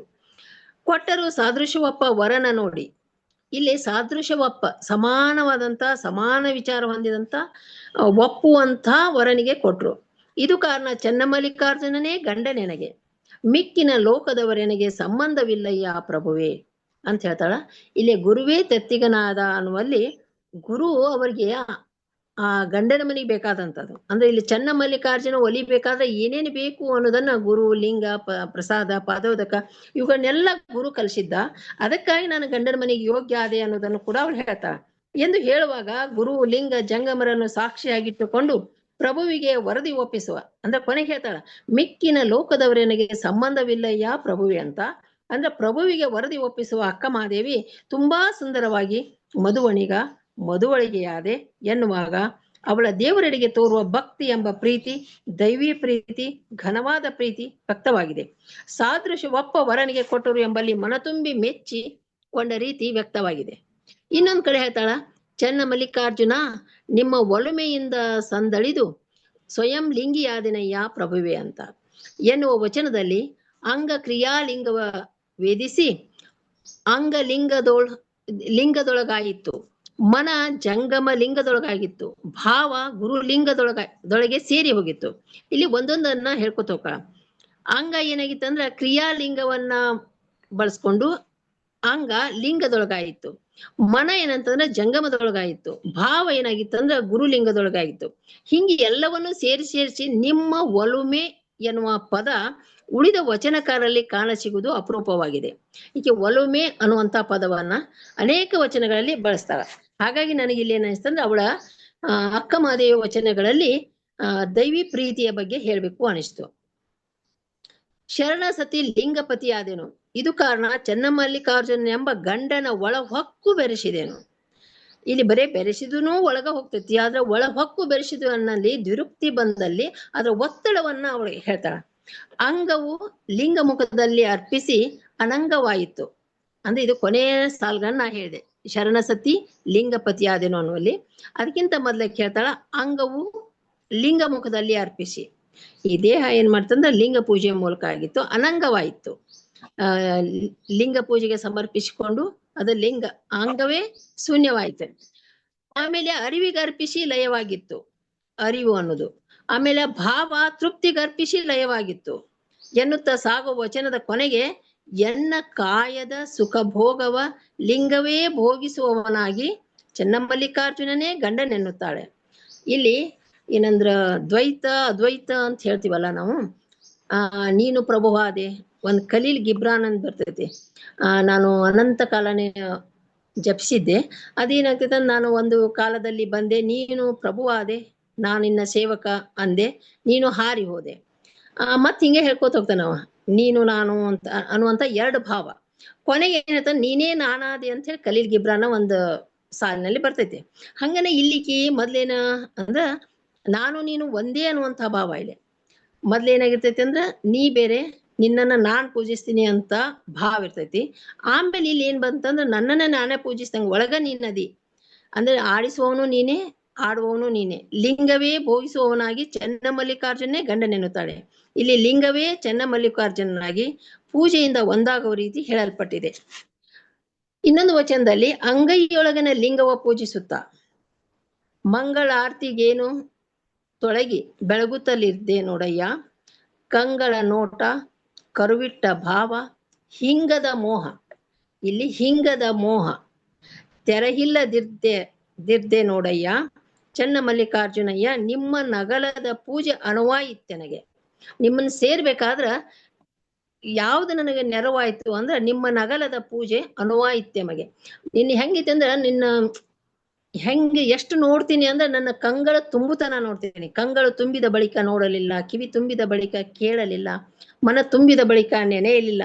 ಅಂದ್ರೆ ಎಲ್ಲಿತನ ನಾನು ನಿನ್ನ ನೆನಿತೀನಿ ಅಂದ್ರೆ ನಾ ತುಂಬಿ ತುಳುಕುತನೂ ನಾನು ನೆನಿತೀನಿ ಅನ್ನೋದನ್ನ ಹೇಳ್ತಾಳ. ಹಿಂಗದ ಮೋಹದಿಂದ ಕಂಗಳು ತುಂಬಿದ ಬಳಿಕ ನೋಡಲಿಲ್ಲ ಎನ್ನುವಂತೆ ಇಡಿಯಾಗಿ ಅಕ್ಕ ಮಹಾದೇವಿ ಕಂಗಳ ನೋಟದಿಂದ ನಿಮ್ಮ ನಗಲದ ಪೂಜೆ ಅನುವಾಯಿತೆನಗೆ ಎನ್ನುವಲ್ಲಿ ಅವನನ್ನು ಅಗಲಿ ಇರಲಾರ್ದ ಭಾವ ತಿಳಿಯುತ್ತದೆ. ಅಕ್ಕ ಕೇಳಕ್ಕ, ನಾನೊಂದ ಕನಸ ಕಂಡೆ, ಚಿಕ್ಕ ಚಿಕ್ಕ ಕೆಂಜೆಡೆಗಳ ಸುಲಿಪಲ್ಲ ಗೊರವನು ಬಂದೆನ್ನ ನೆರೆದ ನೋಡವ್ವ, ಆತನ ನಪ್ಪಿಕೊಂಡು ತಳಬೆಳಗಾದೆನು, ಚೆನ್ನಮಲ್ಲಿಕಾರ್ಜುನನ ಕಂಡು ಕಣ್ಮುಚ್ಚಿ ತೆರೆದು ತಳಬೆಳಗಾದೆನು. ಅಲ್ಲಿ ಆಕೆ ಏನಂದ್ರ ಇಲ್ಲಿ ಹೇಳುವಾಗ ನನ್ನ ಕನಸ್ನಾಗೂ ನೀನ ಅದಿ, ಮನಸ್ನಾಗೂ ನೀನ ಅದಿ ಅನ್ನೋದು. ಅಂದ್ರೆ ಕನಸ್ನಾಗ ಕೂಡ ಆಕೆಗೆ ಏನಾಗೈತೆ ಅಂದ್ರೆ ಚೆನ್ನಮಲ್ಲಿಕಾರ್ಜುನನೇ ಬರ್ತಾನ. ಇಲ್ಲಿ ಹೆಂಗಂದ್ರೆ ಲೌಕಿಕದ ಗಂಡನಂತೆ ಅವಳು ಹೇಳ್ತಿರ್ತಾಳ.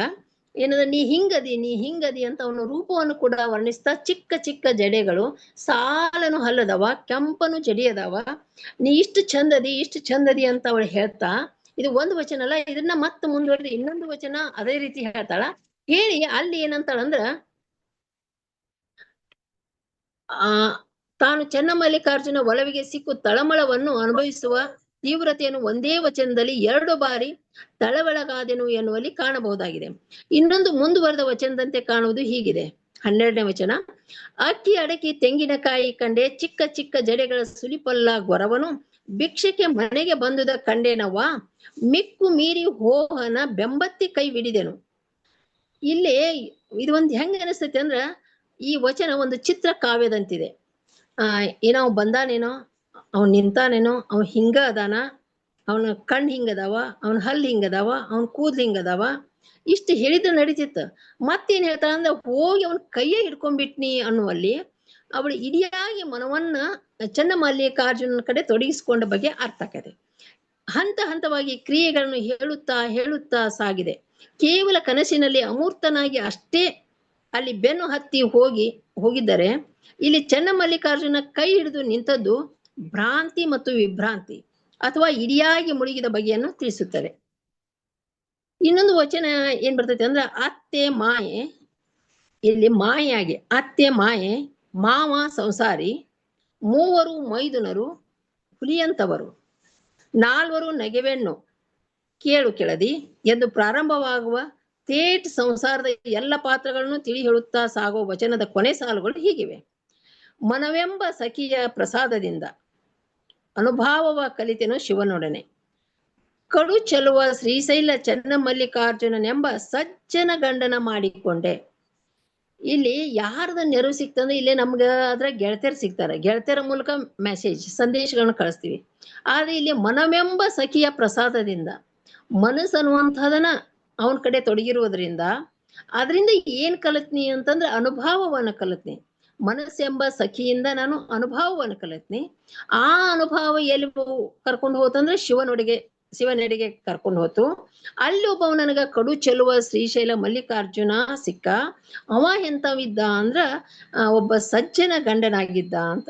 ಸಜ್ಜನ ಅನ್ನುವಂಥ ಪದ, ಸಜ್ಜನ ಗಂಡಾಗಿದ್ದ ಅಂತ ಅವನನ್ನು ವರ್ಣಿಸುವ ರೀತಿಯನ್ನು ನೋಡಿದ್ರ ಎನ್ನುವಲ್ಲಿ ಮನಸ್ಸಿನಲ್ಲಿಯೇ ಮನವೆಂಬ ಸಖಿಯ ಸಹಾಯದಿಂದ ಅನುಭವದ ಹಾದಿ ಹಿಡಿದು ಚೆನ್ನ ಮಲ್ಲಿಕಾರ್ಜುನನನ್ನು ಗಂಡನನ್ನಾಗಿ, ಅಂದರೆ ಜೊತೆಗಾರನನ್ನಾಗಿ ಮಾಡಿಕೊಂಡಿದ್ದಾಳೆ. ಇಲ್ಲಿ ಸಜ್ಜನ ಗಂಡನು ಎಂಬಲ್ಲಿ ಅವನನ್ನು ಹೊಗಳುವ ಅಥವಾ ಛೇಡಿಸುವ, ರಂಜಿಸುವ, ಲಲ್ಲೆಗರೆಯುವ ಭಾವದಂತೆ ಕಾಣುತ್ತದೆ. ಮತ್ತಿನ್ನೊಂದು ವಚನದಲ್ಲಿ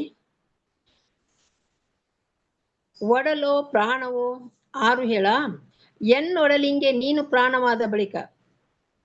ಈಗ ಯಾವ್ದಾರ ಒಂದು ತಾಪ ನೋವು ಆದ್ರ ಆ ನೋವು ಏನ ಒಡಲ ಅನುಭವಿಸ್ತೈತೋ ಏನ ಪ್ರಾಣ ಅನುಭವಿಸ್ತೈತೋ ಹೇಳಪ್ಪ. ಯಾಕಂದ್ರೆ ನೀನೀಗ ಎನ್ನೊಡಲಿಂಗೆ ನೀನು ಪ್ರಾಣವಾದ ಬಳಿಕ ಎನ್ನ ಒಡಲ ಸುಖ ದುಃಖ ತಾಗುವುದು ಯಾರಿಗೆ? ಎನ್ನ ನೊಂದ ನೋವ ಬೆಂದ ಬೇಗೆ ನಿಮ್ಮ ತಾಗದೆ ಹೋಗುವುದೇ? ಒಳಗೆ ನೀನೇ ಇರೋದ್ರಿಂದ ನೀ ಯಾಕೆ ಇಷ್ಟು ಕಷ್ಟ ಕೊಡ್ತೀಯಪ್ಪ? ಈ ಕಷ್ಟ ಎಲ್ಲ ನಿನಗ್ ಹತ್ತೈತಲ್ಲ ಅಂತ ಹೇಳಿ ಈಕಿಗೆ ನೋವಾಗ್ತೈತಿ. ಯಾಕಂದ್ರೆ ನಾ ಇಲ್ಲಿ ನೋವಾಕತ್ತೆ ಅಂದ್ರೆ ನೀ ಒಳಗಿರುವಂತ ಪ್ರಾಣಕ್ಕೂ ನೋವಾಕೈತಲ್ಲ ಅನ್ನುವಂತ ಒಂದು ಅದ್ವೈತ ಭಾವ ಇಲ್ಲಿ ಕಾಣಿಸ್ತೈತಿ. ಒಡಲು ಮತ್ತು ಪ್ರಾಣ ಒಂದಾದಂತೆ ನೀನು ನಾನು ಇದ್ದೇವೆಂದು ಇಲ್ಲಿ ಹೇಳುತ್ತಾಳೆ. ಒಂದ್ ಕಡೆ ಈ ದೇಹದ ಬಗ್ಗೆ ಕೇಳ್ಕೋತೇನಂತ, ಅಮೇದ್ಯದ ಮಡಿಕೆ, ಮೂತ್ರದ ಕುಡಿಕೆ, ಎಲುಬಿನ ತಡಿಕೆ, ಕೀವಿನ ಅಡಿಕೆ, ಸುಡಲಿ ದೇಹವ. ಇಲ್ಲಿ ಸುಡಲಿ ಅನ್ನುವಂಥದ್ದಕ್ಕೆ ಅನೇಕ ವಚನಗಳು ಬರ್ತೈತೆ. ಆಗ ಈ ಲೌಕಿಕದ ಗಂಡನನ್ನು ಸುಟ್ಟು ಬಿಡಂತ ಹೇಳ್ತಾಳ, ಈ ದೇಹದ ಹಸಿವೆಗಳನ್ನು ಸುಟ್ಟು ಬಿಡಂತ ಹೇಳ್ತಾಳ. ಇದನ್ನೆಲ್ಲ ಈ ದೇಹ ತಗೊಂಡು ಏನ್ ಮಾಡ್ಲಿ? ಕಾಯ ಕರ್ರನೆ ಕಂದಿದಡೇನು, ಮಿರ್ರನೆ ಮಿಂಚಿದಡೇನು, ನೀ ಸಿಗ್ಲಾರ್ದ ಈ ದೇಹ ತಗೊಂಡು ಏನ್ ಮಾಡ್ಲಿ?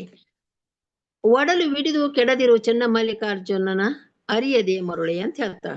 ಒಂದನ್ನು ಹಿಡಿಯುವಾಗ ಇನ್ನೊಂದರ ಬಗ್ಗೆ ಒಲವು ಕಳೆದುಕೊಳ್ಳುವುದು ಅವಶ್ಯ.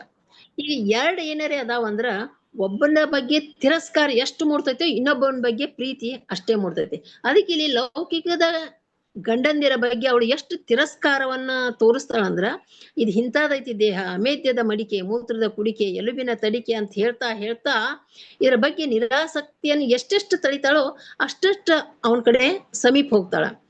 ಅದಕ್ಕೆ ದೇಹದ ಮೇಲೆ ಪ್ರೀತಿ ಕಳೆದುಕೊಂಡ್ರೆ ಮಾತ್ರ ಪ್ರಾಣದೊಡೆಯನ ಮೇಲೆ ಪ್ರೀತಿ ಚಿಗುರಬಲ್ಲುದು. ಎರಡೆಂಬುದ ಮರೆದು ಬರಡಾಗುವುದನ್ನ ಮನ, ನೀನು ಆನಪ್ಪ ಪರಿಯಂತು ಹೇಳ ಚೆನ್ನ ಮಲ್ಲಿಕಾರ್ಜುನ ಅಂತ ಇನ್ನೊಂದು ವಚನದಲ್ಲಿ ಹೇಳ್ತಾ, 25ನೇ ವಚನದಲ್ಲಿ. ಅವಳಿಗೆ ಸಮಾಧಾನವೇ ಇಲ್ಲ. ಎಷ್ಟು ಕಡೆ ಹೇಳ್ತಾಳಂದ್ರ, ನೀ ಯಾವಾಗ ಹಾಕಿನೋ ಏನೋ, ನೀನು ಆನಪ್ಪ ಪರಿಯಂತು ಎರಡೆಂಬುದನ್ನು ಮರೆದು ಒಂದಾಗುವುದು ಎಂದು ಅವಳಿಗೆ ಸಮಾಧಾನವೇ ಇಲ್ಲ. ಅವನಲ್ಲಿ ಒಂದಾಗುವ ತನಕ ಇನ್ನೂ ಏನಾದರೂ ಲೋಪವಿದ್ದರೆ ಅದನ್ನು ಸರಿಸಿ ನಿನ್ನಲ್ಲಿ ನಾನು ಬೆರೆಯುವ ಪರಿ ತಿಳಿಸೆಂದು ಗೋಗರಿಯುತ್ತಾಳೆ. ಅಯ್ಯ, ನಿಮ್ಮ ಅನುಭಾವಿಗಳ ಸಂಘದಿಂದ ಎನ್ನ ತನು ಶುದ್ಧವಾಯಿತು. ಅಯ್ಯ, ನಿಮ್ಮ ಅನುಭಾವಿಗಳ ಸಂಘದಿಂದ ನನ್ನ ಮನಸ್ಸು ಶುದ್ಧವಾಗಿತ್ತು. ಅಯ್ಯ, ನಿಮ್ಮ ಅನುಭಾವಿಗಳ ಸಂಘದಿಂದ ಎನ್ನ ಪ್ರಾಣ ಶುದ್ಧವಾಯಿತು. ಅಯ್ಯ, ನಿಮ್ಮ ಅನುಭಾವಿಗಳು ಎನ್ನ ದೊರೆದು ಆಗು ಮಾಡಿದ ಕಾರಣ ನನ್ನನ್ನು ಹೆಜ್ಜೆಗೆ ಪರೀಕ್ಷೆ ಮಾಡಿ ನನಗೆ ನೀ ಹಿಂಗೆ ಇರಬೇಕು ಅನ್ನೋದನ್ನ ತಿಳಿಸಿಕೊಟ್ಟ ಕಾರಣ ಚೆನ್ನ ಮಲ್ಲಿಕಾರ್ಜುನಯ್ಯ ನಿಮಗಾನು ತೊಡಿಗೆಯಾದೆನು. ಅಂದ್ರೆ ಇದೆಲ್ಲವನ್ನ ಕಲಿಸಿದಂಥವ್ರು, ಈ ಹಾದಿಗೆ ನನ್ನನ್ನು ದೂಡಿದಂಥವ್ರಿಗೆ, ಈ ಹಾದಿಯಲ್ಲಿ ನನ್ನನ್ನು ನಡೆಸಿದಂಥವರಿಗೆ ನಾನು ಕೃತಜ್ಞಳಾಗಿದ್ದೇನೆ. ಯಾಕೆ ನನಗಿದು ಆಗ್ತೈತೆ ಅಂದ್ರ, ನೀನು ಏನು ಬಯಸ್ತೀಯೋ ಆ ಗುಣಗಳನ್ನೆಲ್ಲವನ್ನು ನನಗೆ ಈ ಗುರು ಕಾರುಣ್ಯದಿಂದ, ಅನುಭಾವಿಗಳ ಸಂಘದಿಂದ ನಾನು ಕಲಿತೆ. ಈ ಅನುಭಾವಿಗಳ ಸಂಘಕ್ಕೆ ಅಂದ್ರೆ ಥ್ಯಾಂಕ್ಸ್ ಹೇಳಿರ್ತಾರ, ಋಣ ಪ್ರಜ್ಞೆಯನ್ನು ಅಲ್ಲಿ ಹೇಳ್ತಾ ಹೋಗ್ತಾಳ. ಅನುಭಾವಿಗಳ ಸಂಘದಿಂದ ನನ್ನ ತನು, ಮನ, ಪ್ರಾಣ ಇವೆಲ್ಲವೂ ಶುದ್ಧ ಆಗ್ತಾ ನನಗೇನಾಯ್ತಂದ್ರ ನಿಮಗ ಒಡವೆ ಆಗ್ಲಿಕ್ಕೆ ಸಾಧ್ಯ ಆಯ್ತು. ಅಂದರೆ ತನು, ಮನ, ಪ್ರಾಣ ಶುದ್ಧವಾಗುವವರೆಗೆ ಅವನು ಸಿಗಲಾರ. ಅವನನ್ನು ಸೇರಲು ಅನುಭಾವಿಗಳ ಸಂಘ ಒಂದೇ ಸರಿಯಾದ ದಾರಿ ಎಂದು ಬಗೆಯುತ್ತಾಳೆ. ಏಕೆಂದರೆ ಅವರು ಕೂಡ ಸದಾಕಾಲ ಆ ಶಿವನನ್ನೇ ಜಪಿಸುವವರು. ಈ ಪ್ರೀತಿ ಮಾಡೋರಿಗೆ ಒಂದು ಏನಿರ್ತೈತೆ ಅಂದ್ರೆ, ತಾವು ಪ್ರೀತಿಸುವಂತ ವ್ಯಕ್ತಿಯನ್ನ ಸದಾ ಹೊಗಳುವವರು ಜೊತೆ ಇರಬೇಕು. ಅದಕ್ಕೆ ಇಲ್ಲೆಲ್ಲ ಈ ಶರಣರು, ಈ ಸಂತರು, ಈ ಅನುಭಾವಿಗಳು ಇವರೆಲ್ಲ ಏನ್ ಹೇಳ್ತಿದ್ರು ಅಂದ್ರೆ ಶಿವನ ಬಗ್ಗೆನ ಮಾತಾಡ್ತಿದ್ರು, ಚನ್ನಮಲ್ಲಿಕಾರ್ಜುನ್ ಬಗ್ಗೆನೇ ಹೇಳ್ತಿದ್ರು, ಅವನು ಗುಣಗಾನವನ್ನ ಮಾಡ್ತಿದ್ರು. ಅದಕ್ಕೆ ಆಕೆಗೆ ಏನಾಕಿತ್ತಂದ್ರೆ ಸದಾಕಾಲ ಶಿವನನ್ನೇ ಜಪಿಸುವರು, ಅವನ ಇರುವಿಕೆಯನ್ನ ತಿಳಿಸುವರು. ಹಾಗಾಗಿ ಹೇಳ್ತಾಳೆ, ಅಯ್ಯ ನಿಮ್ಮ ಮಹಾಂತರ ಕೂಡಿ ಅಗಲುವ ದಾವತಿಗಿಂತ ಸಾಯುವುದೇ ಕರಲೇಸಯ್ಯ. ಚನ್ನಮಲ್ಲಿಕಾರ್ಜುನಯ್ಯ ನಿಮ್ಮ ನರುಹಿದ ಮಹಿಮರ ನಗಲಿ ಆನು ನಿಲ್ಲಲಾರೆನಯ್ಯ. ಯಾಕಂದ್ರೆ ಈ ಸಂಘದೊಳಗೆ ಇರುವುದ್ರಿಂದ ನಿನ್ನ ಹೆಸರನ್ನ ನಾ ಪದೇ ಪದೇ ಕೇಳ್ತೀನಿ, ನಿನ್ನ ದಾರಿ ಸಮೀಪ ಆಗ್ತೈತಿ ನನಗ. ತನ್ನವನನ್ನು ಅರಿತವರನ್ನೇ ಅವನ ಕುರಿತೇ ಮಾತನಾಡುತ್ತಾ ಮೈ ಮರೆಯುವ ಸುಖವನ್ನು ಅಕ್ಕ ಮಹಾದೇವಿ ಅಪ್ಪಿಕೊಳ್ಳುತ್ತಾಳೆ. ಅದಿರದೇ ಇರುವುದು ಸಾವಿಗೆ ಸಮಾನ ಎನ್ನುತ್ತಾಳೆ. ಅಯ್ಯ ನೀನು ಕೇಳಿದಡೆ ಕೇಳು, ಕೇಳದೆರೆ ಮಾಡು ಅಂತ ಹೇಳ್ತಾ, ನಿನ್ನ ಪೂಜಿಸಿದಲ್ಲದೆ ಸೈರಿಸಲಾರೆನು, ಆನು ನಿಮ್ಮ ನರ್ಚಿಸಿ ಪೂಜಿಸಿ ಹರ್ಷದೊಳು ಓಲಾಡುವೆನು ಅಂತ ಹೇಳ್ತಾಳೆ. ಅಂದ್ರೆ ಇಲ್ಲಿ ಏನಂದ್ರ ಇದು ಒನ್ ವೇ ಐತೋ ಅಥವಾ ನೀನು ನನ್ನ ಕಡೆ ನೋಡ್ತೀಯೋ ನನಗ್ ಗೊತ್ತಿಲ್ಲ. ನೀ ಕೇಳ್ತಿದ್ರ ಕೇಳು, ನೀ ಕೇಳ್ದಿದ್ರ ಬಿಡು, ಆದ್ರೆ ನಾ ಅಂತೂ ಇದನ್ನ ತಡಿಲಾರೆ. ಅಂದ್ರೆ ಇಲ್ಲಿ ಮುಂದೆ ಯಾವುದೇ ಒಂದು ಸ್ವಾರ್ಥವಿಲ್ಲದೆ ನೀ ಕೇಳ್ತೀಯೋ ಬಿಡ್ತೀಯೋ ಅದು ಎರಡನೇ ಮಾತು, ಆದ್ರೆ ನಾ ಅಂತೂ ಹೇಳಾರ್ದ ತಡಿಲಾರೆ.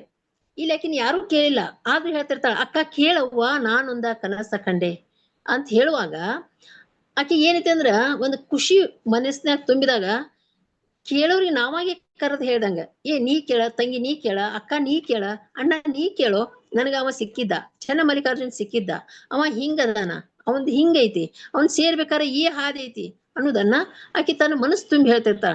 ಅದಕ್ಕೆ ಇಂಥವ್ರ ಸಂಘ ಇಲ್ಲದೆ ನಾ ಇರ್ಲಾರೆ, ಆನು ನಿಮ್ಮನ್ನ ಅರ್ಚಿಸಿ ಪೂಜಿಸಿ ಹರ್ಷದಳು ಓಲಾಡುವೆನಯ್ಯ. ಹರ್ಷದಳು ಇರುವೆನಯ್ಯ ಎಂದಿದ್ದರೆ ಅದು ಅಕ್ಕನ ಮಾತಾಗುತ್ತಿರ್ಲಿಲ್ಲ. ಅವನ ಒಲವಿನಲ್ಲಿ ಮುಳುಗಿದ್ದವಳು ಅವಳು. ಹರ್ಷದಳು ಓಲಾಡುವೆನಯ್ಯ ಎನ್ನುವಾಗ ಶಿವನ ನಂಜೇರಿದವಳನ್ನ ನುಡಿಸಲಾಗದ ಸ್ಥಿತಿ ಅಂತಿದೆ. ಅವಳು ಎಷ್ಟು ಅವನನ್ನ ಪರಿಪರಿಯಾಗಿ ಇದನ್ ಮಾಡ್ಕೋತಾಳ ಅಂದ್ರೆ, ನಾವು ಓಲಾಡುವೆ, ನಿನ್ನ ಹೆಸರಿನಾಗ ನಾ ಉಳ್ಳಾಡ್ತೀನಿ, ಆ ಹುಡಿಯಲ್ಲೇನೆ ನಾನು ಖುಷಿ ಕಾಣ್ತೀನಿ. ಅರಿದೆನೆಂದಡೆ ಅರಿಯಬಾರದು ನೋಡ, ಘನಕ್ಕೆ ಘನ ತಾನೇ ನೋಡ, ಚನ್ನಮಲ್ಲಿಕಾರ್ಜುನನ ನಿರ್ಣಯವಿಲ್ಲದೆ ಸೋತೆನು.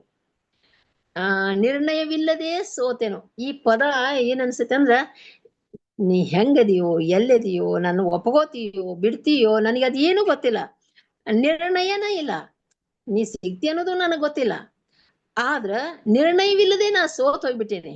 ಈಗಾಗಲೇ ನನ್ನನ್ನ ನಾನು ನಿನಗೆ ಅರ್ಪಿಸ್ಕೊಂಡ್ಬಿಟ್ಟೀನಿ, ಯಾವ ಕಂಡೀಷನ್ಗಳೂ ಇಲ್ಲದೆ ಸೋತು ಹೋದೆನು. ಅವನು ಹೇಗೆ ಏನು ಎಂದು ತಿಳಿದುಕೊಳ್ಳುವಷ್ಟು ನಾನು ಅರಿವುಳ್ಳವಳಲ್ಲ. ಅವನು ಸಜ್ಜನ ಗಂಡನೆಂಬುದ ಬಲ್ಲೆನೆಂದು ಮೊದಲಿನ ಅನೇಕ ವಚನಗಳಲ್ಲಿ ಒಪ್ಪಿಕೊಂಡಂತೆ ಅಕ್ಕ ನಿರ್ಣಯವಿಲ್ಲದೆ ಸೋತೆನು ಎಂದು ಅವನ ಘನತ್ವವನ್ನು ತಿಳಿಸುತ್ತಾಳೆ. ಅರಿಶಿನವನೇ ಮಿಂದು ಹೊಂದುಡಿಗೆಯೇ ತೊಟ್ಟು ದೇವಾಂಗವನ್ನು ಉಟ್ಟು ಎಲೆ ಪುರುಷ ಭಾರ, ಪುರುಷ ರತ್ನವೇ ಭಾರ. ಇಲ್ಲಿ ಪುರುಷ ರತ್ನವೇ ಭಾರ ಅಂದಾಗ ಇಲ್ಲಿ ಶರಣ ಸತಿ ಲಿಂಗಪತಿ ಭಾವವನ್ನ ಅವಳು ಟ್ರೆಸ್ ಕೊಟ್ಟು ಹೇಳ್ತಾಳ. ಅಂದ್ರೆ ಉಳಿದವರಿಗೆಲ್ಲನೂ ನೀನು ಪುರುಷ ಆಗಿರುವುದರಿಂದ ಅದಕ್ಕಾಗಿ ನೀನು ಪುರುಷ ರತ್ನವೇ ಭಾರ, ನಿನ್ನ ಬರವೆನ್ನ ಹಸುವಿನ ಬರುವಾದುದೀಗ, ನನ್ನ ಪ್ರಾಣ ನಿನ್ನ ಸಲುವಾಗಿ ಇಡಿಯಾಗಿ ಕಾಯ್ತೈತಿ.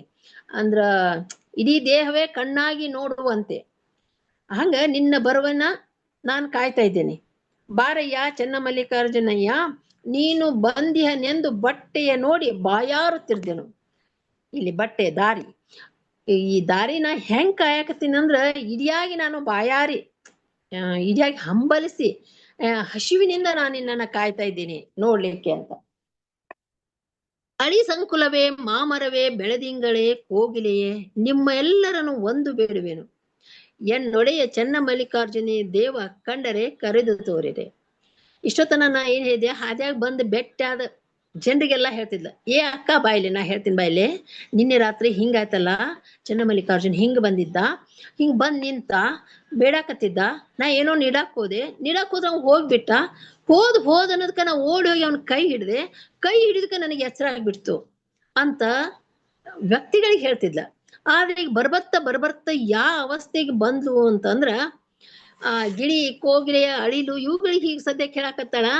ಅಳಿ ಸಂಕುಲವೇ ಮಾಮರವೇ ಬೆಳದಿಂಗಳ ಇವೆಲ್ಲ ಚಂದ ಕಂಡವ್ರಿಗೆಲ್ಲ ಕೇಳ್ತಾಳ. ಬೆಳದಿಂಗಳ ನೋಡ್ಲಿಕ್ ಚಂದ ಕಾಣ್ತು, ಕೋಗಿಲೆ ಧ್ವನಿ ಚಂದ ಕಾಣ್ತು, ಅವ್ರಿಗೆಲ್ಲರಿಗೂ ಕೇಳ್ತಾ ಎಲ್ಲೆಲ್ಲಿ ಚಲುವಿಕೆ ಐತೋ ಅಲ್ಲಿ ಎಲ್ಲಾ ಹಿಂದಿನ ಲೈಫ್ ತೆಗೀರಿ, ಎಲ್ಲೆಲ್ಲಿ ಚಲುವಿಕೆ ಆಯ್ತೋ ಅಲ್ಲಿ ಇವ ಚನ್ನಮಲ್ಲಿಕಾರ್ಜುನ ಅದಾನ, ಯಾಕಂದ್ರೆ ಚಲುವೆ ಅವನಾಗಿರೋದ್ರಿಂದ. ಅದಕ್ಕೆ ಕೇಳ್ತಾಳ, ಅಳಿ ಸಂಕುಲವೇ, ನೀವು ನೋಡಿರೇನ ಚನ್ನಮಲ್ಲಿಕಾರ್ಜುನನ? ಮಾಮರವೇ, ಮಾಮರ ಅಥವಾ ಮಾಮರದ ಚಿಗುರು ನೀವು ನೋಡಿರೇನು? ಯಾಕಂದ್ರೆ ಚಲುವಿಕೆ ನಿಮ್ಮಲ್ಲಿ ಐತಿ. ಯಾಕಂದ್ರೆ ಚಲುವಿಕೆ ಎಲ್ಲೈತೋ ಅಲ್ಲಿ ಅವ ಅದಾನ. ಯಾಕಂದ್ರೆ ಸತ್ಯಂ ಶಿವಂ ಸುಂದರಂ, ಸೌಂದರ್ಯ ಎಲ್ಲೈತಿ ಅಲ್ಲೈತಿ. ಯಾಕಂದ್ರೆ ಸೂರ್ಯೋದಯ ಚಂದ್ರೋದಯ ದೇವರ ದಯ ಕಾಣು, ಎಲ್ಲಿ ಈ ನಿಸರ್ಗ ಬರ್ತೈತೋ ಅಲ್ಲೆಲ್ಲಾನು ಕೇಳ್ಕೊತ ಹೋಗ್ತಾಳ. ಆಮೇಲೆ ಶಿವ ಕಾಣದೆ ಕವಿ ಕುರುಡನು ಶಿವ ಕಾವ್ಯದ ಕಣ್ಣು, ಶಿವನಿಲ್ಲದ ಸೌಂದರ್ಯವು ಶವಮುಖದ ಕಣ್ಣು ಅಂತ ಕುವೆಂಪು ಅವರು ಕೂಡ ಒಂದ್ ಕಡೆ ಹೇಳ್ತಾರೆ. ಅಂದ್ರೆ ಇಲ್ಲಿ ಶಿವನೇ ಎಲ್ಲ ಸೌಂದರ್ಯಕ್ಕೂ ಮೂಲ ಕಾರಣ ಅನ್ನೋದನ್ನ ಕುವೆಂಪು ಅವರು ಈ ಸಾಲುಗಳು ಹೇಳ್ತಾವ. ಶಿವ ಕಾಣದೆ ಕವಿ ಕುರುಡನು ಶಿವ ಕಾವ್ಯದ ಕಣ್ಣು, ಶಿವನಿಲ್ಲದ ಸೌಂದರ್ಯವು ಶವಮುಖದ ಕಣ್ಣು. ಶಿವ ಇಲ್ಲಾರ್ದ ಸೌಂದರ್ಯ ಏನಿದ್ರ ಅದು ಶವದ ಕಣ್ಣಿದ್ದಂಗ. ಅಂದ್ರೆ ಕಣ್ಣದಾವು, ಆದ್ರೆ ಅದ್ರಲ್ಲಿ ಏನು ದೃಷ್ಟಿ ಇಲ್ಲ. ಹಂಗ ಈ ಸೃಷ್ಟಿ ಒಂದ್ ವೇಳೆ ಏನ್ರೆ ಶಿವ ಇಲ್ದೈತಂದ್ರ ಅದು ಸತ್ತ ಹೆಣದ ಕಣ್ಣುಗಳಿದ್ದಂತೆ ಅನ್ನೋದನ್ನ ಹೇಳ್ತಾನೆ. ಅದಕ್ಕೆ ಇಲ್ಲಿ ಏನ್ ಹೇಳ್ತಾಳ, ಅಳಿ ಸಂಕುಲವೇ, ಮಾಮರವೇ, ಬೆಳದಿಂಗಳೇ, ಕೋಗಿಲೆ, ನಿಮ್ಮೆಲ್ಲರನ್ನು ಒಂದು ಬೇಡುವೆನು, ಎನ್ನೊಡೆಯ ಚನ್ನಮಲ್ಲಿಕಾರ್ಜುನ ದೇವ ಕಂಡರೆ ಕರೆದು ತೋರಿದೆ. ಅದೇ ಹೇಳ್ತಾಳ, ನೀವು ಕಂಡಿರಾ ಅಂತ ಹೇಳ್ತಾಳ. ಮತ್ತೆ ಕೇಳ್ತಾಳ, ದೇವ್ರ ಮತ್ ಏನ್ರಿ ನೀ ನನ್ನ ಅಂಜಿಸಿ ನನ್ನ ಅರ್ಧ ಹದ್ಯಾಗ ಕೈ ಬಿಡ್ಬೇಕಂತ ಮಾಡಿಯೇನು? ಅದು ಸಾಧ್ಯ ಇಲ್ಲ. ಯಾಕಂದ್ರ ತರುಲತೆಯ ಮೆದ್ದು ನಾಣಿಹೇನು, ನಾ ಏನ್ ಎದಕ್ಕೂ ಅಂಜುವವಳಲ್ಲ ಅಂತ ಹೇಳ್ತಾಳ. ಇಂದೆನ್ನ ಮನೆಗೆ ಗಂಡ ಬಂದಿಯ ನೆಲೆಗವ್ವ, ಶೃಂಗಾರವ ಮಾಡಿಕೊಳ್ಳಿ, ಚನ್ನ ಮಲ್ಲಿಕಾರ್ಜುನ ಈಗಲೇ ಬಂದಿಯನು, ಎದುರುಗೊಳ್ಳಿ ಬನ್ನಿರೆ ಅವ್ವಗಳಿರ. ಅವ್ ಬರ್ತಾನಂದ್ರೆ ಶೃಂಗಾರ ಮಾಡ್ಕೋದು. ಎದ್ರಿಂದ ಅಂದ್ರೆ ಸದ್ಗುಣಗಳಿಂದ, ವಿನಯದಿಂದ, ಈ ಸಚ್ಚಾರಿತ್ರ್ಯದಿಂದ, ಇವೆಲ್ಲವುಗಳಿಂದ ನಾವು ಶೃಂಗಾರ ಮಾಡ್ಕೊಂಡು, ಇವೆಲ್ಲ ನಾವು ಶೃಂಗಾರ ಮಾಡ್ಕೊಂಡ್ವಿ ಅಂದ್ರೆ ಅವನ್ ಚನ್ನ ಮಲ್ಲಿಕಾರ್ಜುನ ಬಂದೇ ಬರ್ತಾನ. ಅದಕ್ಕೆ ಇಹಕ್ಕೊಬ್ಬ ಗಂಡನೆ ಪರಕ್ಕೊಬ್ಬ ಗಂಡನೆ, ಎನ್ನ ಗಂಡ ಚನ್ನ ಮಲ್ಲಿಕಾರ್ಜುನ ದೇವರಲ್ಲದೆ ಮಿಕ್ಕಿನ ಗಂಡರೆಲ್ಲ ಮುಗಿಲ ಮರೆಯ ಬೊಂಬೆಗಳಂತೆ. ಕ್ಷಣ ಕ್ಷಣಕ್ಕೆ ಬದಲಾಗ್ತಾರ ಅವ್ರ. ಮುಗಿಲ ಮರೆಯ ಬೊಂಬೆಗಳಂತೆ ಕ್ಷಣ ಕ್ಷಣಕ್ಕೆ ಬದಲಾಗ್ತಾರ. ಉಳ್ಳುದೊಂದು ಮನ, ಅದನ್ನ ಯಾರಿಗಂತ ಕೊಡುದು? ಒಬ್ಬವನಿಗೆ ಕೊಡ್ಲಿಕ್ಕೆ ಸಾಧ್ಯ. ಒಂದೇ ಮನಸ್ಸೈತಿ, ಒಂದೇ ತನು ಐತಿ, ಅದನ್ನ ಆ ಚನ್ನ ಮಲ್ಲಿಕಾರ್ಜುನಿಗೆ ಕೊಡ್ತೀನಿ ಅನ್ನೋದು. ಅದಕ್ಕೆ ಎರೆಯಂತೆ ಕರಗಿ ಮೊಳಲಂತೆ ಜರಿದು ಕನಸಿನಲ್ಲಿ ಕಳವಳಿಸಿ ಆನು ಬೆರಗಾದೆ. ನಾ ಹೆಂಗ್ ಕರಗಾಕತ್ತೀನಿ ಅಂದ್ರ ಎರಿ ಮಣ್ಣು ಮ್ಯಾಲ ಒಂದ್ ಹನಿ ನೀರ್ ಬಿಟ್ರೆ ಹೆಂಗ್ ಅದ ಕೊಲ್ಯಾಪ್ಸ್ ಆಗಿ ಕರಗ್ತೈತೋ ಅಷ್ಟು ನನ್ನ ಮನಸ್ಸು, ನನ್ನ ತನು ಎಲ್ಲವೂ ಕೂಡ ನಾನು ಮೂತಿ ಹಾಕಿನಿ. ಮಳಲಂತೆ ಜರಿದು ಎಷ್ಟು ಎತ್ತರಕ್ಕ ಇಟ್ರು ಕೂಡ ಅದು ಜರದ ಮಳಲ್ ಹೆಂಗ್ ಬೀಳ್ತೈತೋ, ನಾನು ಕುಶಾಕತ್ತೀನಿ ನಿನ್ನ ನೆನೆಸಿ ಕನಸಿನಲ್ಲಿ ಕಳವಳಿಸಿ ಆನು ಬೆರಗಾದೆ. ಒಮ್ಮೆ ಕನಸಿನ ನೀ ಕಾಣಿಸ್ತಿ, ಎದ್ದ ಕೂಡ ನೀ ಇರುವುದಿಲ್ಲ. ಅದನ್ನ ನೋಡಿ ನಾನು ಬೆರಗಾಗ್ತೈತಿ, ಆಶ್ಚರ್ಯ ಆಗ್ತೈತಿ. ಆವಿಗೆಯ ಕಿಚ್ಚಿನಂತೆ ಸುಳಿದು ಬೆಂದೆ. ಇದು ಹೆಂಗೈತೆ ಅಂದ್ರೆ ಇದು ಒಂದು ಮಧುರಚಂದ್ರದು ಒಂದು ಕೆಲವು ಸಾಲುಗಳನ್ನ ಹೇಳ್ತಾರ. ಬಸವಣ್ಣವ್ರು ಹೇಳ್ತಾರೆ, ಇದನ್ನ ಮಾಡಬಾರ್ದು, ಯಾಕಂದ್ರೆ ಹೋಗಾಗನು ಕೊರಿತೈತಿ, ಬರಾಗನು ಕೊರಿತೈತಿ. ಇದ ಪ್ರೀತಿ ಅಥವಾ ಇದ ಭಕ್ತಿ ಅನ್ನೋದು ಏನ್ ಮಾಡ್ತೀವಿ, ಇದು ದೈವಿ ಪ್ರೀತಿ. ಇದ ಹಂಗಾಕೈತಿ. ಆವಿಗೆಯ ಕಿಚ್ಚಿನಂತೆ ಸುಡ್ತೈತಿ ಅದವ. ಅಂದ್ರ ಬೆಳದಿಂಗಳ ಸದ್ಯಕ್ಕೆ ನಮ್ಮನ್ನ ಸುಡ್ತೈತಿ. ಯಾವಾಗಂದ್ರ ಆ ದೈವಿ ಪ್ರೀತಿಯಲ್ಲಿದ್ದಾಗ. ಆಪತ್ತಿಗೆ ಸಖೇನಾರನು ಕಾಣೆ. ಈ ಸಾಲ ಏನ್ ಅನ್ಸ್ತೈತಿ ಅಂದ್ರ ಇಲ್ಲಿ ಯಾರೇ ಜೋಡ್ ಬರಂಗಿಲ್ಲ. ಈ ದೈವಿ ಮೋಕ್ಷಕ್ಕ ಈ ದೈವಿ ಸುಖಕ್ಕ ನೀ ಜೋಡ್ಬಾ ಅನ್ನುವಂಥದ್ದು ಏನೂ ಇಲ್ಲ. ಇಲ್ಲಿ ಎಲ್ಲರೂ ಒಬ್ಬರೇ ಹೋಗ್ಬೇಕು. ಕುದುರೆ ಇದು ಎಲ್ಲ ಕುದುರೆನೇರಿ ಹೋದಿರಿ ನೀವು, ಗಂಧವ ಪೂಶಿ ಹೋದಿರಿ ನೀವು, ಅದೇನು ಆಗುದಿಲ್ಲ. ಅವೆಲ್ಲ ಇಲ್ಲೇ ಉಳಿತಾವ. ಗೆಳತಿಯರು ಇಲ್ಲೇ ಉಳಿತಾರ. ಹೋಗ್ಬೇಕಾಗಿದ್ದು ನಿನ್ನ ಆತ್ಮ ಸಂಗಾತಕ್ಕೆ ಅವನಾಗಿ. ಅರಸಿ ಕಾಣದ ತನುವ ಬೆರೆಸಿ ಕೂಡದ ಸುಖವ. ಎಷ್ಟು ಅರಸಿ ಕಾಣದ ತನುವ, ಎಷ್ಟು ಹುಡುಕಾಡಿದ್ರು ಸಿಕ್ಕವಲ್ಲಿ. ಆಮೇಲೆ ಬೆರೆಸಿ ಕೂಡದ ಸುಖವ, ನಾನ್ ನಿನ್ ಜೊತೆ ಕೂಡ್ಬೇಕಂತೀನಿ. ಯಾವಾಗ ನನ್ನ ನೀ ಆಯ್ಕೆ ಮಾಡ್ಕೋತಿ. ನನಗೆ ನೀ ಕರುಣಿಸು ಚನ್ನ ಮಲ್ಲಿಕಾರ್ಜುನ ಅಂತ ಹೇಳುವಾಗ ಅವಳ ಒಂದೊಂದು ಪದಗಳು ಅಂದ್ರೆ ಆವಿಗೆಯ ಕಿಚ್ಚಿನಂತೆ ಇರ್ಬೋದು, ಅಥವಾ ಯಾರು ಸಖಿಯರ ಅಲ್ಲಿ ತನ ಜೋಡ್ ಬರುವುದಿಲ್ಲ ಅನ್ನೋದಿರ್ಬೋದು, ಎಷ್ಟು ಹುಡುಕಾಡ್ತೀನಿ ನೀ ಸಿಗವಲ್ಲಿ ಅನ್ನೋದಿರ್ಬೋದು, ಅರಸಿ ಕಾಣದ ತನುವ ಬೆರೆಸಿ ಕೂಡದ ಸುಖವ ಅನ್ನುವಂಥದ್ದಿರ್ಬೋದು. ಇಲ್ಲೆಲ್ಲವೂ ಕೂಡ ಅವಳ ಅಮೋಘವಾದಂತ ಪ್ರೀತಿ ಮತ್ತು ಎಳೆತ ಕಾಣಿಸ್ತೈತಿ. ಇಲ್ಲಿ ಹಸುವೇ ನೀನು ನಿಲ್ಲು, ತೃಷಿಯೇ ನೀನು ನಿಲ್ಲು, ಕಾಮವೇ ನೀನು ನಿಲ್ಲು, ಕ್ರೋಧವೇ ನೀನು ನಿಲ್ಲು, ಮದವೇ ನೀನು ನಿಲ್ಲು, ಮೋಹವೇ ನೀನು ನಿಲ್ಲು. ಇಷ್ಟೆಲ್ಲ ಅಂದಿದ್ರೆ ನಡೀತಿತ್ತು. ಅದ್ರ ಕೊನೆಗೆ ಏನ್ ಹೇಳ್ತಾಳ ಅಂದ್ರ, ಚನ್ನ ಮಲ್ಲಿಕಾರ್ಜುನ ದೇವಂಗೆ ಪ್ರೇಮದೋಲೆ ಒಯ್ಯುತ್ತಿರುವೆ ಅನ್ನುವಂಥ ಪದವನ್ನು ಬಳಸ್ತಾಳ. ಈ ಪ್ರೇಮದೋಲೆ ಒಯ್ಬೇಕಾದ್ರ ಇವನ್ನೆಲ್ಲಾರು ನಿಲ್ಲಿಸಿದ್ರ ಮಾತ್ರ ಚನ್ನಮಲ್ಲಿಕಾರ್ಜುನ ಪ್ರೇಮದೋಲೆ ಒಯ್ಲಿಕ್ಕೆ ಸಾಧ್ಯ ಅನ್ನೋದನ್ನ ಹೇಳ್ತಾಳ. ಆಮೇಲೆ ಹರನೇ ನೀ ನನಗೆ ಗಂಡನಾಗಬೇಕೆಂದು ಅನಂತ ಕಾಲ ಅನಂತ ಗಣಿತಕ್ಕೆ ನಿಲುಕದವು. ಗಣಿತ ಅಗಣಿತ ಹೆಂಗೈತೋ, ಗಣಿತಕ್ಕೆ ನಿಲುಕದಷ್ಟು ಕಾಲದಿಂದ ನಾನು ನಿನ್ನ ಕಾಯಾಕ್ತೀನಿ. ನಾ ಇವತ್ತ ನಿನ್ನ ನೆನ್ಸಾಕತ್ತಿಲ್ಲ. ಅದಕ್ಕ ಈ ನನ್ನನ್ನ ನೀನು ಕೂಡ್ಬೇಕಾದ್ರ ನಾ ಎಷ್ಟು ತ್ರಾಸ ಆಗತೈತಿ ನನಗಂದ್ರ ಒಮ್ಮೆ ಕಾಮನ ಕಾಲ ಹಿಡಿವೆ. ಈ ಕಾಮನೆಗಳು ನನ್ನನ್ನ ಉದ್ದೀಪಿಸದಂತೆ ಇವುಗಳನ್ನ ಹತ್ತಿಕ್ಕಬೇಕಾದ್ರೆ ಒಮ್ಮೆ ಕಾಮನ ಕಾಲು ಹಿಡಿದು ಬೇಡ್ಕೋತೀನಿ, ನನ್ನನ್ನ ಕಾಡ್ಬೇಡ ನೀನು ಅಂತ. ಮತ್ತೊಮ್ಮೆ ಚಂದ್ರಮಂಗಿ ಶರಗೊಡ್ಡಿ ಬೇಡುವೆ. ಯಾಕಂದ್ರ ಬೆಳದಿಂಗಳ ಬಿದ್ದಾಗ ಈ ಚಕೋರ ಪಕ್ಷಿಗಳಿಗೆ ಹೆಂಗ ಉನ್ಮಾದ ಉದ್ದೀಪನ ಆಕತ್ಯೋ ಹಂಗ ನನಗೆ ಎಲ್ಲರ ಈ ಚಂದ್ರನ ಬೆಳಕಿನಿಂದ ಮತ್ತೇನ್ರೆ ಒಳಗಿನ ದೇಹದ ಬಯಕೆಗಳು ಎದ್ದಿಗಿದ್ದಾವು. ಅದಕ್ಕೆ ನಾನು ನಿಮ್ ಕಾಲು ಹಿಡಿತೀನಿ. ಕಾಮ ನೀ ನನ್ನನ್ನು ಕಾಡಬೇಡ, ಚಂದ್ರಮನ ಬೆಳದಿಂಗಳೇ ನೀ ನನ್ನ ಕಾಡಬೇಡ, ಸುಡಲಿ ವಿರಹವ. ನೀವ್ ಎಷ್ಟೆಷ್ಟು ಈ ಪ್ರಕೃತಿ ಚಂದ ಕಾಣಿಸ್ತೈತಿಯೋ ನನಗ್ ಮತ್ತೆ ಚನ್ನಮಲ್ಲಿಕಾರ್ಜುನನ ನೆನಪಾಗ್ತೈತಿ. ಅದಕ್ಕೆ ನೀವು ಎಲ್ಲರಿಗೂ ಹಂಗ ಅಂದ್ರೆ ನಿಮ್ಮನ್ನ ನಾ ಬೇಡ್ಕೋತೀನಿ, ನೀವು ನನ್ನನ್ನ ಏನಂದ್ರೆ ಚನ್ನಮಲ್ಲಿಕಾರ್ಜುನ ಕಡೆ ಹೋಗುತ್ತ ನಾನು ನನ್ನನ್ನು ಕಾಡ್ಬೇಡ್ರಿ ಅಂತ ಹೇಳ್ತಾಳ. ಇಂತ ಇನ್ನೂ ಹಲವಾರು ವಚನಗಳ ಹಲವಾರು ಪದಗಳು ಅವುಗಳನ್ನ ನನಗ ಇಲ್ಲಿ ಬಹಳಷ್ಟು ಅಂದ್ರೆ ವಿಶ್ಲೇಷಿಸ್ಲಿಕ್ಕೆ ಈಗಾಗಲೇ ಒಂದ್ ಗಂಟೆ ಆಯ್ತು. ಮತ್ ನಾ ಹೇಳ್ಬೇಕಂದ್ರ ಈ ವಿಷಯದಲ್ಲಿ ನಾನು ಈಗಾಗಲೇ ವಿಜಯ್ ಕುಮಾರ್ ಕಮ್ಮಾರ್ ಅವ್ರಿಗೆ ಹೇಳಿದೆ. 171 ಜನ ಉಪನ್ಯಾಸಕರು ಮಾತಾಡ್ಯಾರ. ಆಮೇಲೆ ನೀವೆಲ್ಲರೂ ಕೂಡ ಶರಣ ಮಾರ್ಗದಲ್ಲಿ ನಡೆದವರು, ಶರಣ ಸಾಹಿತ್ಯವನ್ನ ಓದಿಕೊಂಡವರು, ಆ ಸಂಘದಲ್ಲಿ ಅನುಭಾವಿಗಳ ಸಂಘದಲ್ಲಿ ಇರುವಂತವ್ರು. ನಾನು ಅದರಿಂದ ಬಹಳ ದೂರ ಇರುವಂಥವಳು. ತಮ್ಮೆಲ್ಲರ ಕೃಪೆಯಿಂದ ಪುನಃ ನಾನು ಅಕ್ಕನನ್ನ ಮತ್ತೊಮ್ಮೆ ಓದ್ಲಿಕ್ಕೆ ಅನುವು ಮಾಡಿಕೊಟ್ರಿ. ಹಾಗಾಗಿ ನಾನು ನಿಜವಾಗಿಯೂ ಕೃತಜ್ಞಳಾಗಿದ್ದೇನೆ. ಯಾಕಂದ್ರೆ ಆ ಪದಗಳನ್ನ, ಆ ಭಾವವನ್ನ, ಅಕ್ಕನನ್ನ ಮತ್ತೊಮ್ಮೆ ನಾನು ಅನುಭವಿಸ್ಲಿಕ್ಕೆ ಸಾಧ್ಯ ಆಯ್ತು. ಇನ್ನು ಡಿಟೇಲ್ ಆಗಿ ನಾನು ಇದನ್ನ ಬರೆದು ಅಂದ್ರೆ ಅನೇಕ ಪುಟಗಳನ್ನ ಬರದೆ ನನಗೆ ಹೆಂಗ ಅನಿಸ್ತಂದ್ರೆ ಇವನ್ನೆಲ್ಲ ಇನ್ನೂ ಒಮ್ಮೆ ವಿವರವಾಗಿ ಬರ್ಕೊಂಡು ಒಂದ್ ಸಣ್ಣ ಪುಸ್ತಕ ಮಾಡ್ಬೇಕು ಅಂತ ಅನ್ನುವಷ್ಟಾಯ್ತು. ಅದ ಬಹಳ ವಿವರ ಇದೆ. ನಾನು ಸಂಕ್ಷಿಪ್ತವಾಗಿ ಬಹುಶಃ ಇದು ನಾನು ಪೀಠಿಕೆಯನ್ನ ಮಾತ್ರ ಹೇಳಿದ್ದೇನೆ ಅಂತ ಹೇಳಿ ಶಂಕರ್ ದೇವನೂರ ಅಂತ ಹಿರಿಯರು, ಬಹಳ ಆತ್ಮೀಯರು ಮತ್ತು ಬಹಳ ಸಹೃದಯರು, ಅವರನ್ನ ಬಹುಶಃ ನಾನು 20 ವರ್ಷ ಆಯ್ತೋ ಏನೋ ಕೈಗಾದಲ್ಲಿ ಕೂಡಿದ್ವಿ. ಅವಾಗಿನಿಂದ ಅದೇ ಆತ್ಮೀಯತೆಯನ್ನ, ಆ ಸ್ನೇಹವನ್ನ ಉಳಿಸ್ಕೊಂಡು ಬಂದವರು. ಅಂತ ಹಿರಿಯರ ಸಮಕ್ಷಮದಲ್ಲಿ ನಾನು ಮಾತಾಡ್ತಾ ಇದ್ದೇನೆ. ತಮ್ಮೆಲ್ಲರೂ ತಾವು ಎಲ್ಲರೂ ಕೂಡ ತೊಡಗಿಕೊಂಡವರು. ಇಂಥ ಅವಕಾಶಕ್ಕಾಗಿ ಧನ್ಯವಾದ ಹೇಳ್ತಾ ನನ್ನೆರಡು ಮಾತುಗಳನ್ನ ಮುಗಿಸುತ್ತೇನೆ. ನಮಸ್ಕಾರ.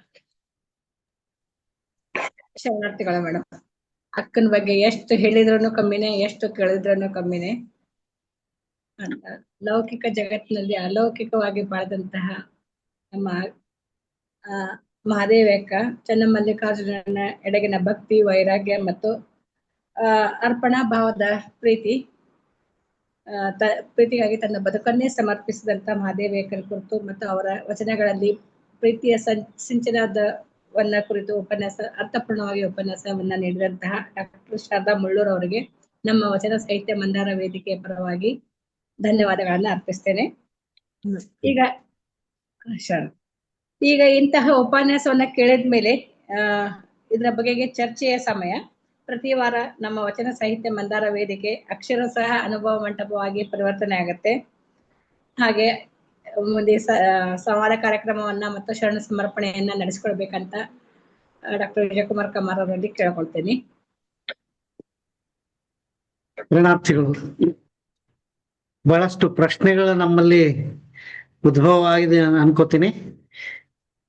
ಉತ್ತಮವಾದ ಒಂದು ಉಪನ್ಯಾಸವನ್ನ ನೀಡಿದ್ದಕ್ಕಾಗಿ ಅವರಿಗೆ ಧನ್ಯವಾದಗಳನ್ನು ಹೇಳ್ತಾ, ಮೊದಲನೇದಾಗಿ ಶಿವಪ್ರಕಾಶ್ ಅವರು ಜಾಯ್ನ್ ಆಗಿದ್ದಾರೆ. ಮಾತಾಡ್ತೀರಾ ಸರ್? ಶರಣಾರ್ಥಿಗಳು ಸರ್, ಮಾತಾಡಿ. ಶರಣಾರ್ಥಿಗಳು. ಬಹಳ ಮತ್ತೊಮ್ಮೆ ವಿವರವಾದಂತಹ ಮತ್ತು ಅದ್ಭುತವಾದಂತಹ ಅಕ್ಕನವರ ಬಗ್ಗಿನ ವಿಶ್ಲೇಷಣೆ ಮನಸ್ಸನ್ನ ಸೂರಗೊಂಡಿತು.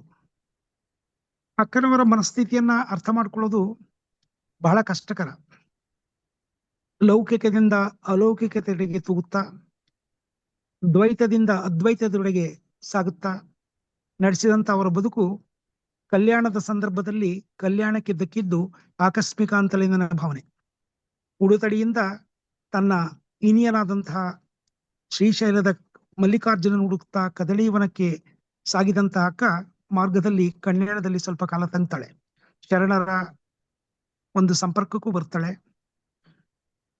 ಮಲ್ಲಿಕಾರ್ಜುನನ ಸಾಂಗತ್ಯದಿಂದ ಏನನ್ನ ಪಡೆಯುವಂತಹ ಬಯಕೆ ಅಕ್ಕನಿಗಿತ್ತೋ ಅದನ್ನ ಶರಣರ ಸಾಂಗತ್ಯದಿಂದ ಆಕೆ ಪಡಿತಾಳೆ. ಆಕೆಯ ನಿಲುವಿನಲ್ಲಿ ಬಹಳಷ್ಟು ಸಲ ದ್ವೈತ ಭಾವನೆ ಹೊರಡುತ್ತೆ. ಅದ್ವೈತಕ್ಕೂ ಆಕೆ ತನ್ನನ್ನು ತಾನು ಬಿಟ್ಕೊಳ್ತಾಳೆ. ಆದ್ರೆ ಇದನ್ನ ನಾನು ಯಾಕೆ ಮನಸ್ಥಿತಿ ಅರ್ಥ ಮಾಡ್ಕೊಳ್ಳೋದು ಅಂತ ಕಷ್ಟ ಅಂತ ಹೇಳಿದ್ರೆ, ಇವತ್ತಿಗೆ ಬಿಡಿ ಆವತ್ತಿಗೂ ಕೂಡ ಅಕ್ಕನ ಈ ಮನೋಭಾವನೆ ಸಮಾಜದಲ್ಲಿ ಅಂದಿನ ಜಂಗಮದಲ್ಲಿ ಅಸಹಜ ಅನ್ನುವಂತಹ ಮಟ್ಟಕ್ಕೆ ಹೋಗಿತ್ತು ಅನ್ನುವಂಥದ್ದನ್ನ ನಾವು ಅರ್ಥ ಮಾಡ್ಕೊಳ್ಬೇಕು. ಕುಂತಲ್ಲಿ ನಿಂತಲ್ಲಿ ಮಲ್ಲಿಕಾರ್ಜುನನೇ ನನ್ನ ಗಂಡ, ಮಲ್ಲಿಕಾರ್ಜುನನೇ ನನ್ನ ದೇವರು ಅಂತ ಹೇಳಿ ಕೇವಲ ಎದುರಿಗೆ ಕಂಡವರಿಗಷ್ಟೇ ಹೇಳೋದಕ್ಕೆ ಆಕೆ ನಿಲ್ಲೋದಿಲ್ಲ. ಗಿಳಿಗಳಿಗೆ, ತರುಗಳಿಗೆ, ಬೆಳದಿಂಗಳಿಗೂ ಕೂಡ ಈ ಮಾತನ್ನ ಅಕ್ಕ ಹೇಳುತ್ತಾ ಸಾಕ್ತಾಳೆ. ಹಾಗಿದ್ರೆ ಆಕೆ ಹೃದಯದಲ್ಲಿ ಎಂಥ ತಳಮಳ ಉಂಟಾಗ್ತಿರ್ಬೇಕು, ಆಕೆ ಹೃದಯದಲ್ಲಿ ಎಂಥ ವಿಪ್ಲವತೆ ನಡೆದಿರಬೇಕು. ಪ್ರತಿಯೊಬ್ಬ ಭಕ್ತನೂ ಕೂಡ ಇಂಥ ಒಂದು ವಿಪ್ಲವತೆಗೆ ಒಳಗಾಗ್ತಾನೆ ಅನ್ನುವಂಥದ್ದೊಂದು ಪ್ರಶ್ನೆ. ಪ್ರಾಯಶಃ ಪ್ರತಿಯೊಬ್ಬ ಭಕ್ತನೂ ಕೂಡ ಇಂಥ ವಿಪ್ಲವತೆಗೆ ಒಳಗಾಗಲಾರ. ಅಕ್ಕನ ಮನಸ್ಥಿತಿ ಎಂಥದ್ದು ಅಂತ ಹೇಳಿದ್ರೆ, ತಾಯಿಯನ್ನ ಅಗಲಿದಂತಹ ಕರುವಿನ ಮನಸ್ಥಿತಿ ಅಕ್ಕನದಾಗಿತ್ತು ಅನ್ನೋದನ್ನ ಅರ್ಥ ಮಾಡ್ಕೊಳ್ಬೇಕು.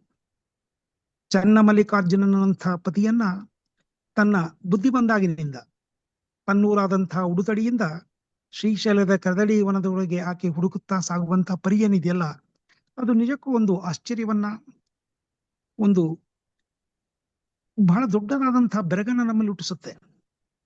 ಪ್ರಾಯಶಃ ಆಕೆ ವಚನಗಳು ಹಿಡಿದಿರುವಂತಹ ಒಂದು ಏನು ತತ್ವಗಾರಿಕೆ ಇದೆ ಅಥವಾ ಒಂದು ಏನು ಅರ್ಥವಂತಿಕೆ ಇದೆ, ಅದನ್ನ ಮೀರಿ ಅಕ್ಕ ಎಲ್ಲೋ ಒಳಗೆ ಬೆಳೆದಿದ್ದಾಳೆ ಅಂತ ನನ್ಗನ್ಸುತ್ತೆ. ಇಂಥ ಭಾವನೆಗಳನ್ನ ಶಬ್ದಗಳಲ್ಲಿ ಹಿಡಿದಿರುವುದು ಬಹಳ ಕಷ್ಟ. ಕನ್ನಡದ ಮೊದಲೇ ಕವಯಿತ್ರಿ, ವಚನಕಾರ್ತಿ, ಅದ್ಭುತ ಮಲೆನಾಡಿನ ಅದ್ಭುತ ಭಾಷೆಯ ಬೆಳಗಿನ ಕವಿತ್ರಿ ಅಂತೇಳಿ ಅಕ್ಕ ಮಹಾದೇವಿ ಕರೆದುಕೊಂಡ್ರು ಕೂಡ ಆಕೆಯ ಮನದ ಭಾವನೆಗಳಿಗೂ ಕೂಡ ಕನ್ನಡ ಭಾಷೆಯ ಪದಗಳು ನಿಲ್ಕೋದಿಲ್ಲ ಅನ್ನೋದನ್ನ ಅರ್ಥ ಮಾಡ್ಕೊಳ್ಬೇಕು. ಇದು ಮಾತುಗಳನ್ನ, ಪದಗಳನ್ನ ಮೀರಿದಂತಹ ತತ್ವಜ್ಞಾನದ ಒಂದು ವಿವರಣೆ. ಇದು ಸುಲಭವಾಗಿ ಜನಗಳಿಗೆ ಅರ್ಥವಾಗೋದಿಲ್ಲ. ಆಕೆಯನ್ನ ನಾವು ಒಂದು ಹುಚ್ಚು ಅಂತೇಳಿ ಅಕ್ಕನನ್ನ ಸುಲಭವಾಗಿ ತಳ್ಳಿಬಿಡಬಹುದು. ಯಾರಾದ್ರೂ ತಲೆ ಸರಿ ಇದ್ದವರು ದೇವರ ಬಗ್ಗೆ ಇಷ್ಟೊಂದು ಉತ್ಕಟತೆಯನ್ನ, ಪ್ರೀತಿಯನ್ನ, ಪ್ರೇಮವನ್ನ ಹೊಂದಿರ್ತಾರೆ ಎನ್ನುವಂಥದ್ದು ಹೇಗೆ ಅಂದಿನ ಅನೇಕ ಸಮಕಾಲೀನರಿಗೆ ಪ್ರಶ್ನೆಯಾಗಿತ್ತೋ ಇಂದಿಗೂ ಕೂಡ ನಮ್ಮಂತ ಹಲವರನ್ನು ಕಾಡುತ್ತೆ.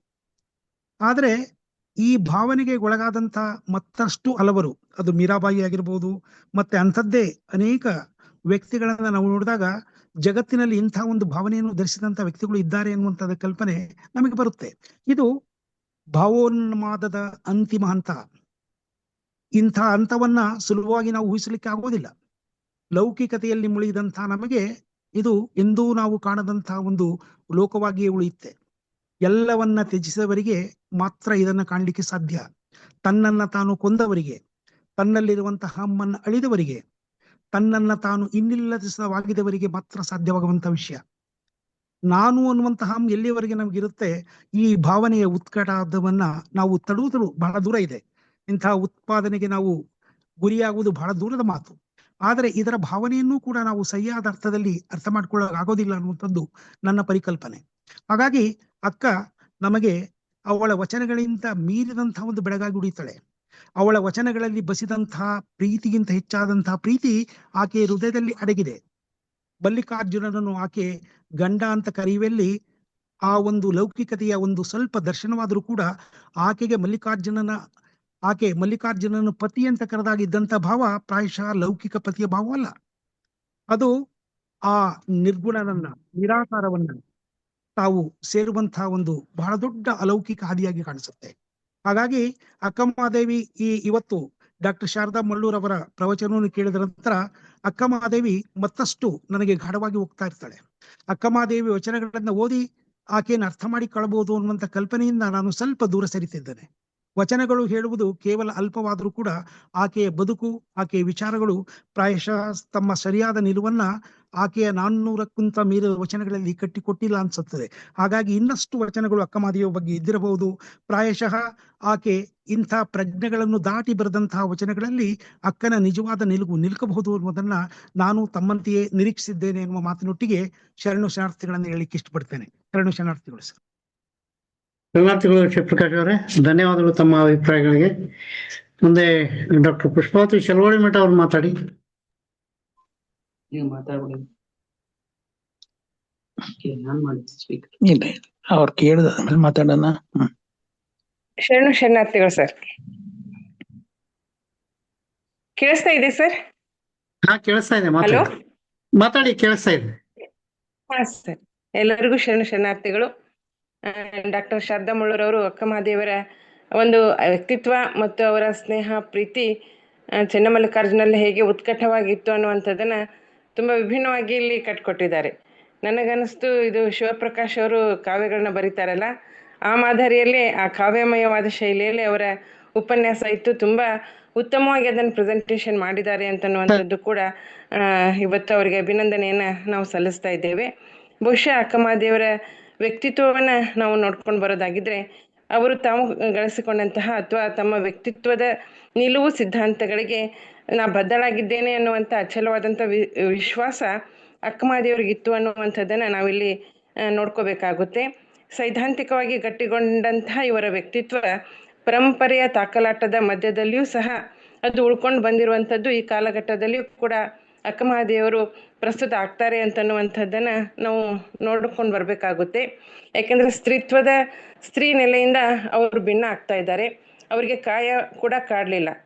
ನಮ್ಮವರಿಗೆ ಹೇಗೆ ಕಾಯ ಕಾಡಲಿಲ್ಲೋ ಹಾಗೆಯೇ ಸ್ತ್ರೀಗೂ ಕೂಡ ತನ್ನ ಕಾಯ ಕಾಡಬಾರದು ಅನ್ನುವಂತಹ ನಿಲುವಿನಲ್ಲಿ ಸಾಗಿದಂಥವರು ಅಕ್ಕಮಹಾದೇವಿಯವರು. ಹೀಗಾಗಿ ಸ್ತ್ರೀ ಕುಲದ ಒಂದು ಭಿನ್ನ ಧ್ವನಿಯಾಗಿ ಅವರು ಇವತ್ತು ಕೂಡ ನಮ್ಮನ್ನ ಸ್ವಾಭಿಮಾನದ ಪ್ರತೀಕವಾಗಿ ಕಾಡ್ತಾರೆ. ಆ ಸ್ವಾಭಿಮಾನ ಇವತ್ತು ನಮ್ಗೆ ಬರಬೇಕಾಗಿದೆ ಅನ್ನುವಂಥದ್ದು ಕೂಡ ಅಷ್ಟೇ ಮುಖ್ಯವಾಗಿದೆ ಅನ್ನುವಂಥದ್ದು ಒಂದಿಷ್ಟು ಹೊಸ ಹೊಳವುಗಳು ಇಲ್ಲಿ ಕಾಣಿಸ್ತಾ ಇದ್ದಾವೆ. ಇನ್ನು ಅವರ ವ್ಯಕ್ತಿತ್ವದ ಮಾದರಿಗೆ ನಾವು ಯಾಕೆ 3 ಕಾರಣಗಳನ್ನ ಇಲ್ಲಿ ಕೊಡಬೇಕಾಗುತ್ತೆ. ಒಂದು, ಅಕ್ಕಮಹಾದೇವಿಯರು ತಮ್ಮ ಬದುಕಿನ ದಿಕ್ಕು ಮತ್ತು ಗುರಿಗಳನ್ನ ಆಯ್ದುಕೊಳ್ಳುವಾಗ ಅವರು ತೋರುವ ಸ್ವತಂತ್ರವಾದ ನಿಲುವಿನಿಂದ ಮತ್ತು ಅವರ ನಿರ್ಭೀತ ವ್ಯಕ್ತಿತ್ವದಿಂದ ಅಕ್ಕಮಹಾದೇವಿಯರು ಇವತ್ತು ಮುಖ್ಯರಾಗ್ತಾರೆ. ಮತ್ತೆ ಅಕ್ಕಮಹಾದೇವಿಯರು ತಾವು ಆಯ್ಕೆ ಮಾಡಿಕೊಂಡಂತಹ ದಿಕ್ಕು ಮತ್ತು ಗುರಿ ಸಾಧಿಸುವುದಕ್ಕೆ ಇಡೀ ಜಗತ್ತನ್ನೇ ಎದುರಿಸಿ ಹೊರಟಂತಹ ಅವರ ದೃಢತೆ ಮತ್ತು ಅವರ ಮೇಲೆ ಅವರಿಗಿದ್ದಂತಹ ಅಚಲ ಆತ್ಮವಿಶ್ವಾಸವನ್ನು ಕೂಡ ಅವರ ವ್ಯಕ್ತಿತ್ವದ ಮಾದರಿ ಅಂತಾನೆ ನಾವು ಇಲ್ಲಿ ಪರಿಗಣಿಸ್ಬೇಕಾಗ್ತಾ ಇದೆ. ಮತ್ತು 3ನೇದಾಗಿ ಅವರ ವೈಯಕ್ತಿಕ ಬದುಕಿನ ಹೋರಾಟ ಅದೇನೇ ಇರಲಿ ಮತ್ತು ಆಧ್ಯಾತ್ಮ ಸಾಧನೆಯಲ್ಲಿ ಅವರು ತೋರುತ್ತಾ ಇರುವಂತಹ ತೀವ್ರತರ ವೈರಾಗ್ಯ, ಅವರ ಸ್ವಂತಿಕೆ ಮತ್ತು ಜ್ಞಾನದಿಂದ, ಈ 3 ಕಾರಣದಿಂದ ಅಕ್ಕಮಹಾದೇವರು ಇವತ್ತು ನಮಗೆ ಪ್ರಸ್ತುತ ಆಗ್ತಾರೆ. ಮತ್ತು ಆ ವಿಷಯಗಳನ್ನು ಮೇಡಮ್ ಅವರು ಸಾಕಷ್ಟು ಹಂತಗಳಲ್ಲಿ ಅದನ್ನು ನಮಗೆ ಹೇಳ್ಕೊಂಡು ಬಂದಿದ್ದಾರೆ. ಹೀಗಾಗಿ ಅವರ ಅಕ್ಕಮಹಾದೇವರ ವಚನಗಳಲ್ಲಿ ವೇದನೆ, ಸಂವೇದನೆ, ನಿವೇದನೆ ಅನ್ನುವಂಥ 3 ತಾತ್ವಿಕ ನಿಲುವುಗಳನ್ನು ನಾವು ಅರ್ಥೈಸ್ಕೊಂಡು ನೋಡ್ಕೊಂಡು ಹೋದರೆ ಇಡೀ ಅಕ್ಕಮಹಾದೇವರ ವಚನ ಇವತ್ತು ಶಿವಪ್ರಕಾಶ್ ಸರ್ ಹೇಳಿದಂತೆ ಲೌಕಿಕದಿಂದ ಬಿಡುಗಡೆಗೊಂಡ ಅಲೌಕಿಕತೆಗೆ ನಡೆದಂಥ ಅಕ್ಕಮಹಾದೇವರ ದಿವ್ಯ ಪಯಣ ನಮಗೆ ಗೊತ್ತಾಗ್ತಾ ಇದೆ. ಇದು ಅಕ್ಕಮಹಾದೇವಿಯರ ಅಂತರಂಗದ ಪಯಣವೂ ಆಗ್ತಾ ಇದೆ. ಅದು ಚೆನ್ನಮಲ್ಲಿಕಾರ್ಜುನ ಆತ್ಮಸಂಗಾತವನ್ನಾಗಿ ಮಾಡಿಕೊಂಡ ಹೊರಟ ಅನುಪಮ ಪಯಣವೂ ಕೂಡ ಆಗುತ್ತೆ ಅಂತನ್ನುವಂಥದ್ದು ತುಂಬ ಕಾವ್ಯಾತ್ಮಕವಾಗಿ ತುಂಬ ಸುಂದರವಾಗಿ ಮೇಡಮ್ ಅವರು ಅದನ್ನು ಪ್ರಿಪೇರ್ ಮಾಡಿಕೊಂಡು ನಮಗಿಲ್ಲಿ ಹೇಳಿದ್ದಾರೆ. ಮೇಡಮ್ ಅವರಿಗೆ ವೇದಿಕೆ ಪರವಾಗಿ ಧನ್ಯವಾದಗಳನ್ನ ಹೇಳ್ತಾ ನನ್ನ ಕೆಲವು ಅನಿಸಿಕೆಗಳನ್ನ ಹಂಚ್ಕೊಳ್ಳೋಕ್ಕೆ ಅವಕಾಶ ಕೊಟ್ಟಿದ್ದಕ್ಕೆ ಶರಣು ಶರಣಾರ್ಥಿಗಳು ಸರ್.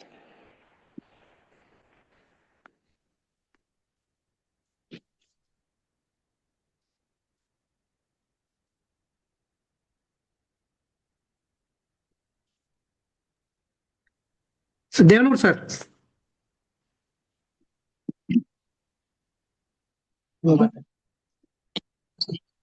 ಕೇಳಿಸ್ತಾ ಇದೆಯಾ? ಹಾ, ಕೇಳಿಸ್ತಾ ಇದೆ, ಮಾತಾಡಿ. ವಚನ ಮಂದಾರದ ಕಾರ್ಯಕ್ರಮದಲ್ಲಿ ಭಾಗಿಯಾಗಿರ್ತಕ್ಕಂಥ ಎಲ್ಲ ಶಿವಸ್ವರೂಪಿಗಳೇ, ವಿಜಯಕುಮಾರ್ ಕಮ್ಮಾರ್ ಅವರಲ್ಲಿ, ಸರ್ವಮಂಗಳ ಸಕ್ರಿಯಕ್ಕ ಅವರಲ್ಲಿ, ಶಿವಪ್ರಕಾಶ್ ಪುಷ್ಪಾವತಿಯವರಲ್ಲಿ, ಈ ಕಾರ್ಯಕ್ರಮವನ್ನ ವೀಕ್ಷಿಸುತ್ತಿರುವಂತ ಎಲ್ಲ ಸಿರುಪಿಗಳ ಅಂತರಂಗಕ್ಕೆ ನನ್ನ ಭಕ್ತಿಯ ಶರಣು ಶರಣಾರ್ಥಿಗಳು. ಕಾರ್ಯಕ್ರಮದ ಒತ್ತಡಗಳ ನಡುವೆ ನಾನು ಇವತ್ತು ಫ್ರೀ ಇದ್ದೆ, ಬಂದು ಭಾಗವಹಿಸಿದ್ದೀನಿ. ವಿಜಯಕುಮಾರ್ ಅವರು ಫೋನ್ ಮಾಡಿದ್ರು, ಶಾರದಾ ಮುಳ್ಳೂರ್ ಅವರು ಅನುಭವವನ್ನ ನೀಡ್ತಾರೆ ಅಂತೇಳಿ. ಶಾರದಾ ಮುಳ್ಳೂರ್ ಅವರು ನನ್ನ ಆತ್ಮೀಯರು, ತುಂಬಾ ಶಿಷ್ಟಾಚಾರ, ಸೌಜನ್ಯ, ಸಾತ್ವಿಕ ಬದುಕನ್ನ ಮೈಗೂಡಿಸ್ಕೊಂಡಂತಹ ಅನುಭಾವಿ ಅವರು.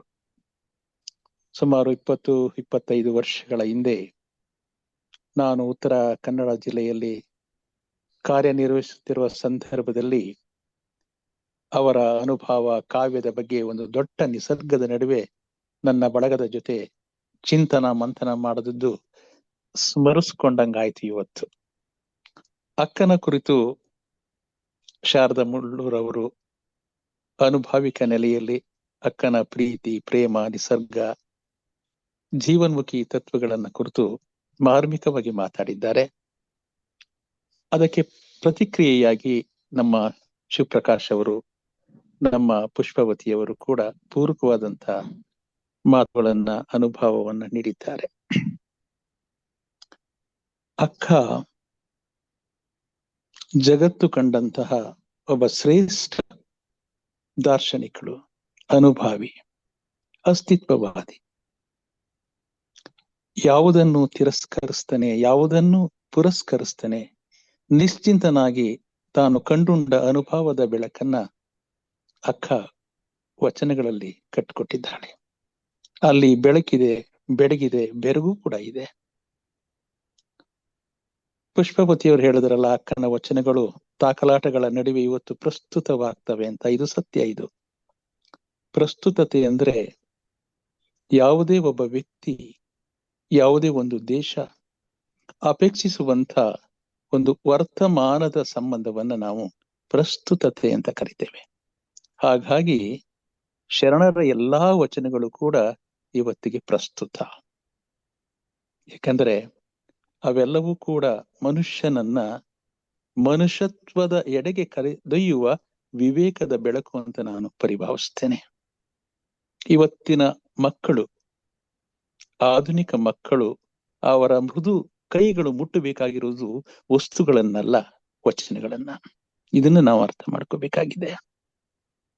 ಅಕ್ಕ ಆ ಅನುಭವದ ನೆಲೆ ಇದೆಯಲ್ಲ, ಅದು ಕಲ್ಯಾಣದ ಸ್ಥಿತಿಯನ್ನ ಮುಟ್ಟಿದವಳು. ಇಲ್ಲಿ ಕಲ್ಯಾಣ ಅಂತ ಅಂದ್ರೆ ಒಳಿತು, ಮಂಗಳ ಅಂತ ಆಗ್ತದೆ. ಇದು ಅತ್ಯಾಂತಿಕ ಸ್ಥಿತಿ. ಇದು ಉಡುತಡಿಯಿಂದ ಆಕೆ ಅನುಭವಿಸಿದ ಯಾತನೆಗಳಿಗೆ ಲೆಕ್ಕ ಇಲ್ಲ. ಕಲ್ಯಾಣದ ತನಕ ಬೆಳೆಸಿದ ಪಯಣ ಇದೆಯಲ್ಲ, ಅದು ಅವಳ ಬದುಕಿನ ನಿಲುವನ್ನ ನಮಗೆ ಕಟ್ಟಿಕೊಡ್ತದೆ. ಕಲ್ಯಾಣದ ಗಡಿ ಬಂದಾಗ ಅಕ್ಕ ಅಲ್ಲಿ ನಿಲ್ತಾಳೆ. ಕಾರಣ ಅಲ್ಲಿ 2 ಕಲ್ಯಾಣ ಇದೆ. ಒಂದು ಬಿಜ್ಜಳನ ಕಲ್ಯಾಣ ಇದೆ, ಇನ್ನೊಂದು ಬಸವಣ್ಣನವರ ಕಲ್ಯಾಣ ಇದೆ. ಆದರೆ ಬಿಜ್ಜಳನ ಕಲ್ಯಾಣಕ್ಕೆ ಯಾರಾದ್ರೂ ಹೋಗ್ಬೋದು, ಆದರೆ ಬಸವಣ್ಣನವರ ಕಲ್ಯಾಣ ಇದೆಯಲ್ಲ, ಅದು ಸಾಮಾನ್ಯರಿಗೆ ಸಾಧ್ಯ ಇಲ್ಲ. ಅಕ್ಕನೇ ಒಂದು ವಚನದಲ್ಲಿ ಹೇಳ್ಬೋದಲ್ಲ, ಕಲ್ಯಾಣವೆಂಬುದು ಇನ್ನಾರಿಗೆ ಹೋಗಬಾರದು, ಅಸಾಧ್ಯವಯ್ಯ. ಏನು ಮಾತು ಇದು! ನಾನು ನೀನೆಂಬ ಅಳಿದಲ್ಲದೆ ಕಲ್ಯಾಣವ ನೋಡಬಾರದು. ಕಲ್ಯಾಣವ ಕಂಡು ನಮೋ ನಮ. ಯಾಕೆಂದ್ರೆ ಇಲ್ಲಿ ನಾನು ನೀನು, ಶಾರದಾ ಮುಳ್ಳೂರ್ ಅವರು ಹೇಳಿದ್ರಲ್ಲ, ಅಲ್ಲಿ ಒಂದಾಗುವಿಕೆ. ಅದು ಎಲ್ಲಿ ಒಂದಾಗುವಿಕೆ ಇರ್ತದೆ ಅದು ಲೋಕ ಅಂತ. ಅಕ್ಕನ ನೆಲೆಯಲ್ಲೇ ಹೇಳುವುದಾದರೆ, ಉಸುರಿನ ಪರಿಮಳವಿರಲು ಕುಸುಮದ ಅಂಗೆ ಕೈಯ, ತಾನೇ ಲೋಕಾಂತವಾದ ಬಳಿಕ ಏಕಾಂತದ ಹಂಗೇಕೆ. ಲೋಕಾಂತವಾಗೋದಿದೆಯಲ್ಲ, ಇದೇ ಅಪ್ಪ ಬಸವಣ್ಣನವರ ನಮ್ಮವ ನಮ್ಮವ ನಮ್ಮವ ಅಂತ ಹೇಳುವಂಥದ್ದು. ಯಾಕೆಂದ್ರೆ ಈ ಜಗತ್ತಿನಲ್ಲಿ ಯಾವುದೂ ಕೂಡ ಸ್ವತಂತ್ರ ಅಸ್ತಿತ್ವ ಇಲ್ಲ. There is no separate independent identity in the entity in the universe. ಒಬ್ಬರಿಗೊಬ್ಬರು ಪೂರಕವಾಗಿ ನಾವು ಬದುಕ್ತಾ ಇದ್ದೇವೆ. ಇದು ಇವತ್ತಿನ ವಿವೇಕ ಆಗ್ಬೇಕಾಗಿದೆ. ಏನು ಮಾತು! ತಾನೇ ಲೋಕಾಂತವಾದ ಬಳಿಕ ಏಕಾಂತದ ಹಂಗೆ ಕಯ್ಯ. ಎಂತ ಕಾವ್ಯ ಭಾಷೆ ಇದು! ಉಸಿರಿನ ಪರಿಮಳವಿರಲು ಕುಸುಮದ ಹಂಗೆ ಕಯ್ಯ. ಯಾಕಂದ್ರೆ ಇಲ್ಲಿ 2 ಒಂದಾಗುವಿಕೆ ಇದೆಯಲ್ಲ. ಇಲ್ಲಿನ ಒಂದು ಸಣ್ಣ ಕತೆ ನನಗೆ ನೆನಪಾಗ್ತದೆ, ರಾಬಿಯಾ. ಅದು ರಾಬಿಯಾ ದೊಡ್ಡ ಜ್ಞಾನಿ. ಅವಳು ಪುಟ್ಟ ಗುಡಿಸಲಿನಲ್ಲಿ ಗಂಡ ಹೆಂಡತಿ ವಾಸ ಮಾಡ್ತಾರೆ. ಗಂಡ ದೇಶಾಂತರ ಹೊರಟು ಬಿಡ್ತಾನೆ. ಎಷ್ಟೋ ದಿನ ಆದ್ಮೇಲೆ ಅವನು ಬರುತ್ತಾನೆ. ಬಂದು ಮಧ್ಯರಾತ್ರಿ ಬಾಗಿಲನ್ನ ತಟ್ತಾನೆ. ಯಾರೂ ಅಂತ ಪುಟ್ಟ ಧ್ವನಿ ಕೇಳ್ತದೆ. ನಾನು ಅಂತಾನೆ. ಬಾಗಿಲು ತೆಗೆಯಲ್ಲ. ಮತ್ತೊಮ್ಮೆ ಸುತ್ತಾಡ್ಕೊಂಡ್ ಬರ್ತಾನೆ. ಎಷ್ಟೋ ತಿಂಗಳಾದ್ಮೇಲೆ ಮತ್ತೆ ಮಧ್ಯರಾತ್ರಿಯಲ್ಲಿ ಬಾಗಿಲನ್ನ ತಟ್ತಾನೆ. ಯಾರೂ ಅಂತಾಳೆ. ನಾನು ಅಂತಾನೆ. ಬಾಗಿಲು ತೆಗೆಯಲ್ಲ. ಆಗ ಅವನಿಗೆ ಅರಿವಾಗ್ತದೆ. ಮತ್ತೊಮ್ಮೆ ಬಂದು ಬಾಗಿಲು ತರ್ತಾನೆ. ಯಾರೂ ಅಂತಾಳೆ. ನೀನು ಅಂತಾನೆ. ಬಾಗಿಲು ತೆಗೀತದೆ. ಏನಿದರ ಅರ್ಥ? ಇಲ್ಲಿ ಒಬ್ಬರಾಗದೆ ಇಬ್ಬರಿಗೆ ಜಾಗವಿಲ್ಲ. ನನ್ನೊಳಗಿನ ನಾನು ನೀನೇ ಎನ್ನುವ ಭಾವ ಇದೆಯಲ್ಲ, ಇದು ಅಕ್ಕನ ನಿಲುವಾಗ್ತದೆ. ಈ ಅನುಭವವನ್ನ ಕೇಳಿದ ಅಲ್ಲಮ್ಮ ಈ ಅಕ್ಕನನ್ನ ಇಡೀ ಜಗತ್ತಿಗೆ ಪರಿಚಯಿಸುವ ನೆಲೆಯಲ್ಲಿ ಪ್ರಶ್ನೆಗಳನ್ನ ಮಾಡಿದ್ರು. ಆಕೆಯ ವಾದಗಳನ್ನ ನಾವು ಕೇಳಬಹುದು. ಸಂವಾದ, ವಾದ ಅಲ್ಲ, ಸಂವಾದ. ಸಂವಾದದಲ್ಲಿ ವಿವೇಕ ಇದೆ, ವಾದದಲ್ಲಿ ಅವಿವೇಕ ಇದೆ. ಹೌದಲ್ಲ? ಆಗ ಅಲ್ಲಮ್ಮ ಅಕ್ಕನ ಪಾದಕ್ಕೆ ನಮೋ ನಮಃ ಅಂತ.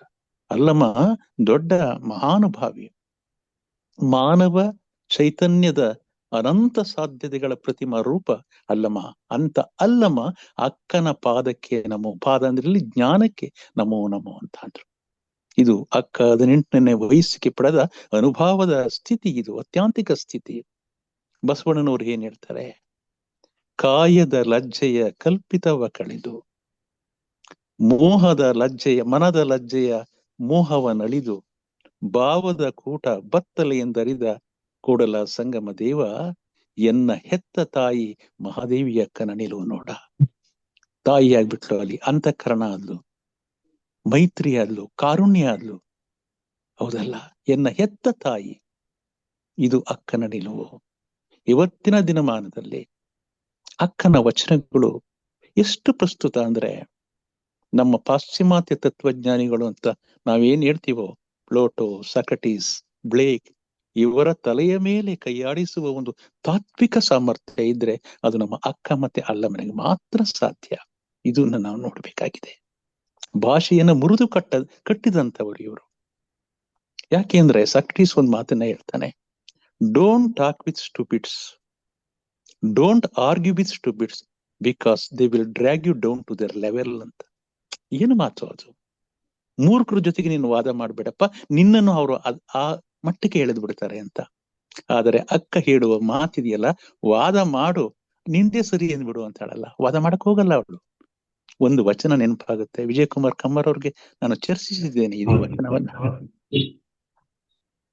ಕುಲಗಿರಿಯ ಶಿಖರದಲ್ಲಿ ಬಾಳೆ ಬೆಳೆಯಬಹುದಯ್ಯ ಎಂದರೆ ಬೆಳೆಯಬಹುದಯ್ಯ ಎನ್ನಬೇಕು. ಎಂಥ ಪದಗಳು! ಒಂದೊಂದು ಪದ ಒಂದೊಂದು ಪುಟ, ಒಂದೊಂದು ಪುಟ.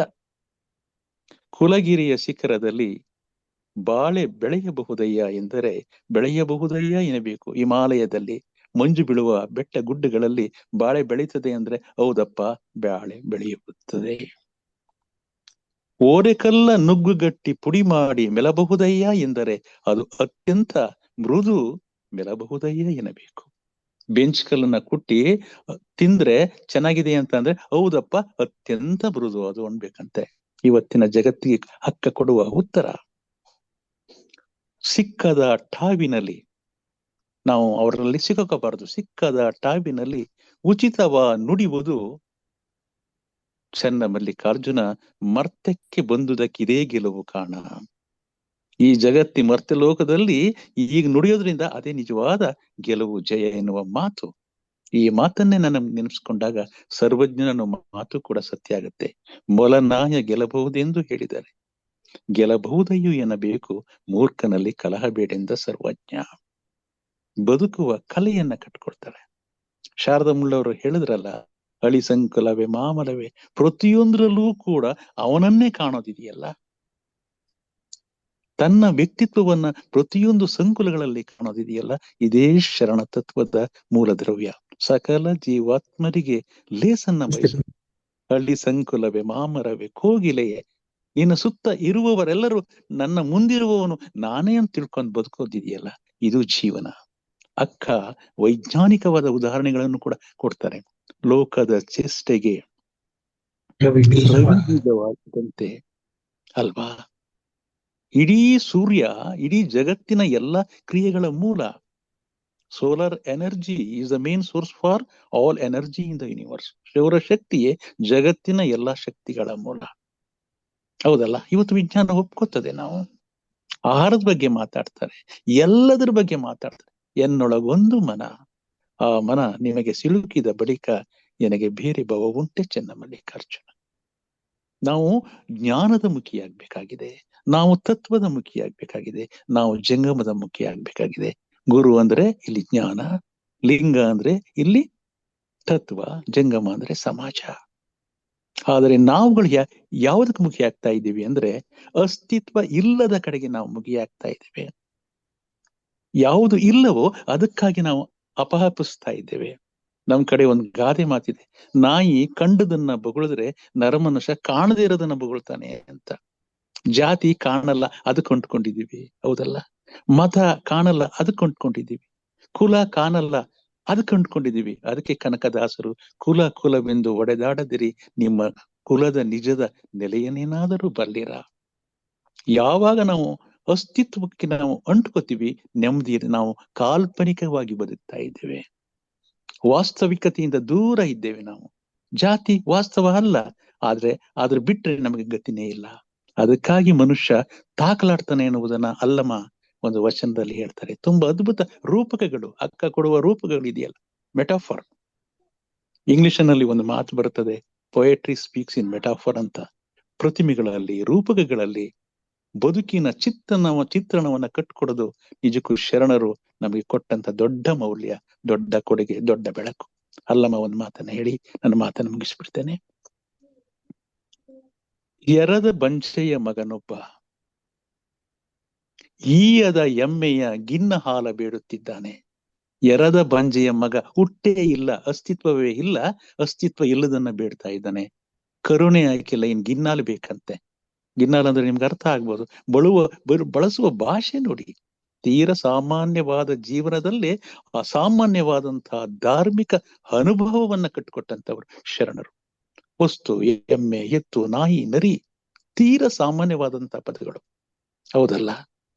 ಇದನ್ನೇ ಅರವಿಂದರು ಹೇಳೋದು, poetry translate the truth of higher plane of consciousness in the language of lower one. ಮರ್ತ್ಯ ಪ್ರಜ್ಞೆಗೆ ಅತೀತವಾದ ಅಮರ್ತ್ಯದ ಅನುಭವಗಳನ್ನ ಈ ನೆಲದ ಭಾಷೆಯಲ್ಲಿ ಕಟ್ಕೊಡೋದಿದೆಯಲ್ಲ, ಇದು ಶ್ರೇಷ್ಠ ಕಾವ್ಯ. ಅದಕ್ಕೆ ವಚನಗಳು ಬದ್ಧ. ಅಲ್ಲಮ್ಮ ಹೇಳ್ತಾರೆ, ಎರದ ಬಂಜೆಯ ಮಗನೊಬ್ಬ ಈಯದ ಎಮ್ಮೆಯ ಹಾಲಗಿನ್ನ ಬೇಡುತ್ತಿದ್ದಾನೆ. ಏನ್ ಅದ್ಭುತ! ರೆಂಬೆ ಕೊಂಬೆಗಳಿಲ್ಲದ ಮರನೇರಿ ಹಣ್ಣು ತಿನ್ನುತ್ತಿದ್ದಾನೆ. ಇಳಿ ಇಳಿ ಎಂದೊಡೆ ಅಳುತ್ತಿದ್ದಾನೆ ನೋಡ ಗುಹೇಶ್ವರ. ಇದು ನಮ್ಮೆಲ್ಲರ ಸ್ಥಿತಿ. ಶರಣು ಶರಣಾರ್ಥಿಗಳು. ಶರಣಾರ್ಥಿಗಳು ಸರ್. ಮಾನವ ಚೈತನ್ಯದ ಅನಂತ ಸಾಧ್ಯತೆಗಳ ಮಾತುಗಳನ್ನ ಕೇಳಿದ್ವಿ ಅಂತ ನನ್ನ ಅನಿಸಿಕೆ. ಧನ್ಯವಾದಗಳು ಸರ್ ತಮ್ಮ ಅಭಿಪ್ರಾಯಕ್ಕಾಗಿ. ಶಾರದಾ ಮುಳ್ಳೂರ್ ಅವರ ಒಂದು ಉಪನ್ಯಾಸಕ್ಕೆ ಮುಕಟಮಣಿಯಾಗಿ ಶಂಕರ್ ದೇವನೂರ್ ಸರ್ ಅವರು ಇವತ್ತು ನಮ್ಮೊಂದಿಗೆ ಇದ್ದಾರೆ. ಅವರಿಗೆ ಧನ್ಯವಾದಗಳನ್ನ ಅರ್ಪಿಸುತ್ತಾ, ಮುಂದೆ ಯಾರೋ ಮಾತಾಡ್ತೀನಿ ಅಂದ್ರು. ಧನ್ಯವಾದಗಳು ಸರ್ ಶಂಕರ್ ದೇವನೂರ್ ಅವ್ರಿಗೆ. ಮುಂದೆ ಯಾರು ಮಾತಾಡ್ತೀರಿ? ಆಯ್ತು ಆಯ್ತು, ಕೇಳಿದ್ದಕ್ಕೆ ತಮ್ಮೆಲ್ಲರಿಗೂ ಕೂಡ ಶರಣು ಶರಣಾರ್ಥಿಗಳು. ಧನ್ಯವಾದಗಳು ಸರ್. ಧನ್ಯವಾದಗಳು ಸರ್. ಆಮೇಲೆ ಯಾರೋ ಮಾತಾಡ್ತೀನಿ ಅಂದ್ರು, ಹ್ಯಾಂಡ್ ರೇಸ್ ಮಾಡಿದ್ರು. ಓಕೆ, ಸುನೀತಾ ಅವ್ರು ಮಾತಾಡ್ತೀರಾ? ಮೂರ್ಶಳ್ಳಿ ಅವರು. ಸುನೀತಾ ಮೂರ್ಶಳ್ಳಿ ಅವರು ಕ್ಷಣದಲ್ಲಿ ಚಿಂತನೆ ಮಾಡ್ತಾರೆ. ಓಕೆ, ಹಲೋ ಸರ್, ಮಾತಾಡಿ. ಶರಣಾರ್ಥಿರಿ ಸರ್. ಮೇಡಮ್ ಅವ್ರು ಮಾತಾಡಿದ್ರೆ, ದೇವನೂರ್ ಸರ್ ಮಾತಾಡಿದ್ರೆ, ಶಿವಪ್ರಕಾಶ್ ಅವ್ರು ಮಾತಾಡಿದ್ರೆ, ನನ್ಗೇನ ನಾನ್ ಮಾತಾಡೋದು ಏನಿಲ್ಲ. ಅಕ್ಕನ ಕುರಿತಾಗಿ ಒಳ್ಳೆ ಉಪನ್ಯಾಸ ಐತಿ ಇವತ್ತು. ಅದ್ ಕೇಳಿ ಖುಷಿ ಆಯ್ತು. ಮತ್ತೆ ದೇವನೂರ್ ಸರ್ ಮಾತಂದ್ರೆ ಅವ್ರ ನಂತರ ಮಾತಾಡೋದೇನ ಅರ್ಥನೇ ಇಲ್ಲ ಅನ್ಸುತ್ತೆ. ಎಲ್ಲರಿಗೂ ಶರಣಾರ್ಥಿರಿ ಸರ್, ನಂದೇನ್ ಮಾತಾಡೋದಿಲ್ಲ. Thank you. Thank you. ಮತ್ತೆ ಯಾರು ಮಾತಾಡ್ತೀರಿ? ಓಕೆ, ಕೊನೆಯದಾಗಿ ಹಾ ಹೇಳ್ರಿ ಅಕ್ಕ. ಎಲ್ಲರಿಗೂ ಶರಣಾರ್ಥಿಗಳು. ಬಹಳ ದಿವಸದ ಮೇಲೆ ನಮ್ ದೇವ್ರನವ್ರ ಅಣ್ಣರ ಅನುಭವವನ್ನು ಕೇಳಿದ್ವಿ. ಹಾಗೆ ನಮ್ಮ ಶಾರದಾ ಅಕ್ಕವರು ಬಹಳ ಚೆನ್ನಾಗಿ ಹಂತವಾಗಿ ಅಕ್ಕನ ಪಯಣದ ಹಾದಿಯನ್ನ ಹೇಳಿದ್ರು. ಅವರಿಗೂ ಕೂಡ ನಮ್ಮ ತುಂಬು ಹೃದಯದ ಶರಣಾರ್ಥಿಗಳು. ಅಣ್ಣನವರಿಗೂ ನಮ್ಮ ಶರಣಾರ್ಥಿಗಳು. ಧನ್ಯವಾದಗಳು ಅಕ್ಕ ಅವ್ರೆ. ಆಮೇಲೆ ಅಮರವಾಣಿ ಐದ್ನಾಳ್ ಅವ್ರು ಮಾತಾಡ್ತೀರಿ? ಮಾತಾಡ್ತೀನಿ ಸರ್. ಅವ್ರಿ ಮಾತಾಡ್ತಿದ್ರಿ. ಮಾತಾಡ್ರಿ. ಹ್ಮ್. ವಚನ ಮಂದಾರ ವೇದಿಕೆಯಲ್ಲಿ ಉಪಸ್ಥಿತರಿರುವ ಎಲ್ಲ ಶರಣ ಬಂಧು ಬಾಂಧವರಿಗೆ ನನ್ನ ಭಕ್ತಿಯ ಶರಣಾರ್ಥಿಗಳು. ಇಲ್ಲಿಯವರೆಗೆ ಶಾರದಾ ಮೇಡಮ್ ಅವರು ತುಂಬಾ ಸುಂದರವಾಗಿ ಅಕ್ಕನ ವಚನಗಳಲ್ಲಿ ಪ್ರೀತಿಯ ಸಂದೇಶ ವಿಷಯ ಕುರಿತು ಅಕ್ಕನ ವಚನಗಳ ಬಗ್ಗೆ ಎಳೆಯಾಗಿ ನಮಗೆ ತಿಳಿಸಿಕೊಟ್ಟರು. ಅವರಿಗೆ ಅಭಿನಂದನೆಗಳನ್ನು ತಿಳಿಸುತ್ತಾ ಇವತ್ತು ದೇವನೂರು ಸಹೋದರರು ಮಾತಾಡಿದ್ರು. ಅವರ ಒಂದು ಸುಂದರವಾದ ನುಡಿಮುತ್ತುಗಳನ್ನು ಕೇಳಿ ನಮಗೆ ಬಹಳ ಸಂತೋಷ ಆಯ್ತು. ನಂತರ ಶಿವಪ್ರಕಾಶ್ ಅಣ್ಣ ಅವರಾಗಿರ್ಬೋದು, ಇವರು ಪುಷ್ಪಾವತಿ ಮೇಡಮ್ ಅವರು, ಅವರೆಲ್ಲ ಅನುಭಾವಿಗಳು, ಅವರು ಮೇಧಾವಿಗಳು. ಅವ್ರು ಮಾತಾಡಿಂದ ನಮ್ಮದು ಮಾತಾಡೋದು ಏನೋ ಸ್ವಲ್ಪ ಅನಿಸಿಕೆಗಳನ್ನು ಹೇಳ್ಬೇಕಂತ ನಾನು ಮಾತಾಡ್ತಾ ಇದ್ದೀನಿ. ಇಲ್ಲಿ ನಾವು ಅಕ್ಕ ಮಹಾದೇವಿಯ ವಚನವನ್ನು ಅವಲೋಕನ ಮಾಡಿದಾಗ ಸತ್ಯಪತಿ ಭಾವದ ನೆಲೆಯಲ್ಲಿಯೇ ಅನುಭವವನ್ನು ಕಾವ್ಯ ಸತ್ವವನ್ನು ಮೇಳೈಸಿಕೊಂಡುದರಲ್ಲಿ ಪದಪ್ರಯೋಗ ಬಳಸಿದ ಪ್ರತೀಕಗಳು, ಭಾವ ಸಂವೇದನಾಶೀಲತೆ ಹಾಗೂ ಹೃದಯಂಗಮತೆಗಳ ದೃಷ್ಟಿಯಿಂದ ಜಗತ್ತಿನ ಶ್ರೇಷ್ಠ ವರ್ಗದಲ್ಲಿ ಕವಿಯಿತ್ರಿ ಅಂತ ಅನಿಸಿಕೊಂಡಾಳಕ್ಕ. ಅವರ ಒಂದು ನಡೆ ನುಡಿ, ಅವರು ಅಭಿವ್ಯಕ್ತಿಸಿದ ವಚನಗಳ ಮೂಲಕ ಅವರ ಉತ್ಕೃಷ್ಟ ಅನುಭವ ಚಿಂತನೆ ಅತ್ಯಂತ ಮೌಲಿಕವಾದುದಾಗಿದೆ. ತಮ್ಮ ಬದುಕಿನ ನೆಲೆಗಳಲ್ಲಿಯೇ ತಾವು ಸಾಧಿಸಿದ ಜೀವನದ ಅನುಭವ, ನಂಬಿದ ಮೌಲ್ಯಗಳ ಸಾಕ್ಷಾತ್ಕಾರ, ಇವೆಲ್ಲ ವಿಚಾರಗಳು ಏನದ ಸ್ತ್ರೀ ಬದುಕಿಗೆ ಅನುಕರಣೆ ಆದರ್ಶಗಳಾಗಿವೆ ಅಂತ ಹೇಳ್ಬೋದು. ಇಲ್ಲಿ ಅಕ್ಕನ ಒಂದು ವಚನವನ್ನು ನೋಡಲಾಗಿ, ಅರಳುಗೊಂಡ ಕೆರೆಗೆ ತೊರೆ ಬಂದು ಆಯ್ದಂತಾಯಿತು, ಬರಲುಗೊಂಡ ಸಸಿಗೆ ಮಳೆ ಸುರಿದಂತಾಯಿತು ನೋಡ, ಇಂದನಿಗೆ ಇಹದ ಸುಖ ಪರರ ಗತಿ ನಡೆದು ಬಂದಂತಾಯಿತು ನೋಡ, ಚೆನ್ನಮಲ್ಲಿಕಾರ್ಜುನಯ್ಯ ಗುರು ಪಾದವ ಕಂಡು ಧನ್ಯಳಾದೆ ನೋಡ. ಬಿರು ಬೇಸಿಗೆಯಲ್ಲಿ ಬರಿದಾಗಿದ್ದ ಕೆರೆಗೆ ನದಿಯೊಂದು ಹರಿದು ಬಂದಂತೆ, ನೀರಿಲ್ಲದೆ ಒಣಗಿದ್ದ ಸಸಿಯ ಮೇಲೆ ಮಳೆ ಸುರಿದಂತೆ, ಇಹದ ಸುಖ ಪರದ ಗತಿ ಎರಡು ತಾವೇ ನನ್ನ ಬಳಿಗೆ ನಡೆದು ಬಂದಂತೆ, ಚೆನ್ನಮಲ್ಲಿಕಾರ್ಜುನ ನಿಮ್ಮ ಪಾದವನ್ನು ಕಂಡು ನಾನು ಧನ್ಯಳಾದೆನು. ಈ ವಚನದಲ್ಲಿ ಇರುವ ಉಪಮಾನಗಳನ್ನು ನಮ್ಮ ಕಣ್ಣಿಗೆ ಕಟ್ಟಿ ನಿಲ್ಲಿಸುತ್ತದೆ. ಬರಿಯ ಕೆರೆ ಮತ್ತು ಒಣಗಿದ ಸಸಿಗೆ ಬೇಕಾದದ್ದು ನೀರು. ಅದು ಸುರಿದರೆ ಕೆರೆ ತುಂಬುತ್ತದೆ, ಸಸಿ ಮತ್ತೆ ಹಸಿರಾಗುತ್ತದೆ. ಅಂತೆಯೇ ನಾವು ಬಯಸಿದುದು ದೊರೆತಾಗ ನಮಗ ಅದು ಅನುಭವವಾಗುತ್ತದೆ. ಹುಡುಕುತ್ತಿದ್ದ ಬಳ್ಳಿಗೆ ಕಾಲೇ ಸಿಕ್ಕಿಸಿದಾಗ ಸಹಜವಾಗಿಯೇ ಸಂತೋಷವಾಗುತ್ತದೆ. ಅಕ್ಕ ಮಹಾದೇವಿಗೆ ತಾನು ಬಾಲ್ಯದಿಂದ ಆಸೆ ಪಟ್ಟಿದ್ದ ತನ್ನ ಆರಾಧ್ಯ ದೈವ ಚೆನ್ನಮಲ್ಲಿಕಾರ್ಜುನರ ಪಾದದ ದರ್ಶನವಾಗಿದೆ. ಆದ್ದರಿಂದ ಆಕೆಗಾದ ಸಂತೋಷ ಅಷ್ಟಿಷ್ಟಲ್ಲ, ತಾನು ಹುಡುಕುತ್ತಿದ್ದುದು ಈಗ ಕಂಡಿದೆ, ತಾನು ಕಂಡ ಗುರು ಪಾದಕ್ಕೆ ಧನ್ಯಳಾದೆನು ಅಂತ ಈ ವಚನದಲ್ಲಿ ಹೇಳುತ್ತಾಳೆ. ಇಷ್ಟು ಹೇಳಿ ನನಗೆ ಮಾತನಾಡಲು ಅಂದ್ರೆ ನಮ್ಗಿನ್ನೂ ಏನೂ ಅಷ್ಟು ಗೊತ್ತಲ್ಲ ಅಂತವ್ರಿಗೆ ನಮ್ಗೆ ಅವಕಾಶ ಕೊಟ್ಟಿರ್ತಕ್ಕಂಥ ವಿಜಯಕುಮಾರ್ ಕಮ್ಮಾರ್ ಸಹೋದರರಿಗೂ ನಾನು ಧನ್ಯವಾದಗಳನ್ನು ಹೇಳುತ್ತಾ ನನ್ನ ಎರಡು ಮಾತುಗಳನ್ನು ಮುಗಿಸುತ್ತೇನೆ. ಶರಣಾರ್ಥಿಗಳು ಅಕ್ಕವ್ರೆ. ಶರಣಾರ್ಥಿರಿ. ಕೊನೆಯದಾಗಿ ನಮ್ಮ ಡಾಕ್ಟರ್ ಸರ್ವಮಂಗಳ ಸಕ್ರೆ ಅವರು ಮಾತನಾಡ್ಬೇಕು ವಿನಂತಿ. ಅಕ್ಕವ್ರೆ ಮಾತಾಡಿ. ಸಕ್ರೆ ಅಕ್ಕವ್ರೆ. ಅಲ್ಲ, ನೀಲಂಬಿಕ ಅಕ್ಕವ್ರ ಇಲ್ವಾ? ಇಲ್ಲ, ಲೆಫ್ಟ್ ಆಗಿದ್ದಾರೆ ಅವರು. ಅದ ಇನ್ನ ಒಂದಿಬ್ರು ಯಾರೋ ಇದ್ದಾರ ನೋಡು, ಕೇಳಿ ಮಾತಾಡ್ತಾರೆ ಅವ್ರ. ಆಮೇಲೆ ನಾವು ಮಾತಾಡ್ತಾ ಇದ್ವಿ ಅಂತಂದ್ ಮತ್ತೆ ಆಮೇಲೆ ಇಲ್ಲ, ಎಲ್ಲಾರ್ದು ಆಯ್ತು ಅನ್ಸುತ್ತೆ. ಶೋಭಾರಾಣಿ ಅವ್ರ ಜಾಯ್ನ್ ಆಗಿದ್ದಾರೆ ನೋಡ್ರಿ ಸರ್. ಇಲ್ಲ, ಅವರು ಲೆಫ್ಟ್ ಆಗಿದ್ದಾರೆ. ಓಕೆ ಸರ್, ಮಾತಾಡ್ರಿ ಅಕ್ಕ, ನೀವು ಮಾತಾಡ್ರಿ. ಎಲ್ಲರಿಗೂ ಶರಣಾರ್ಥಿಗಳು.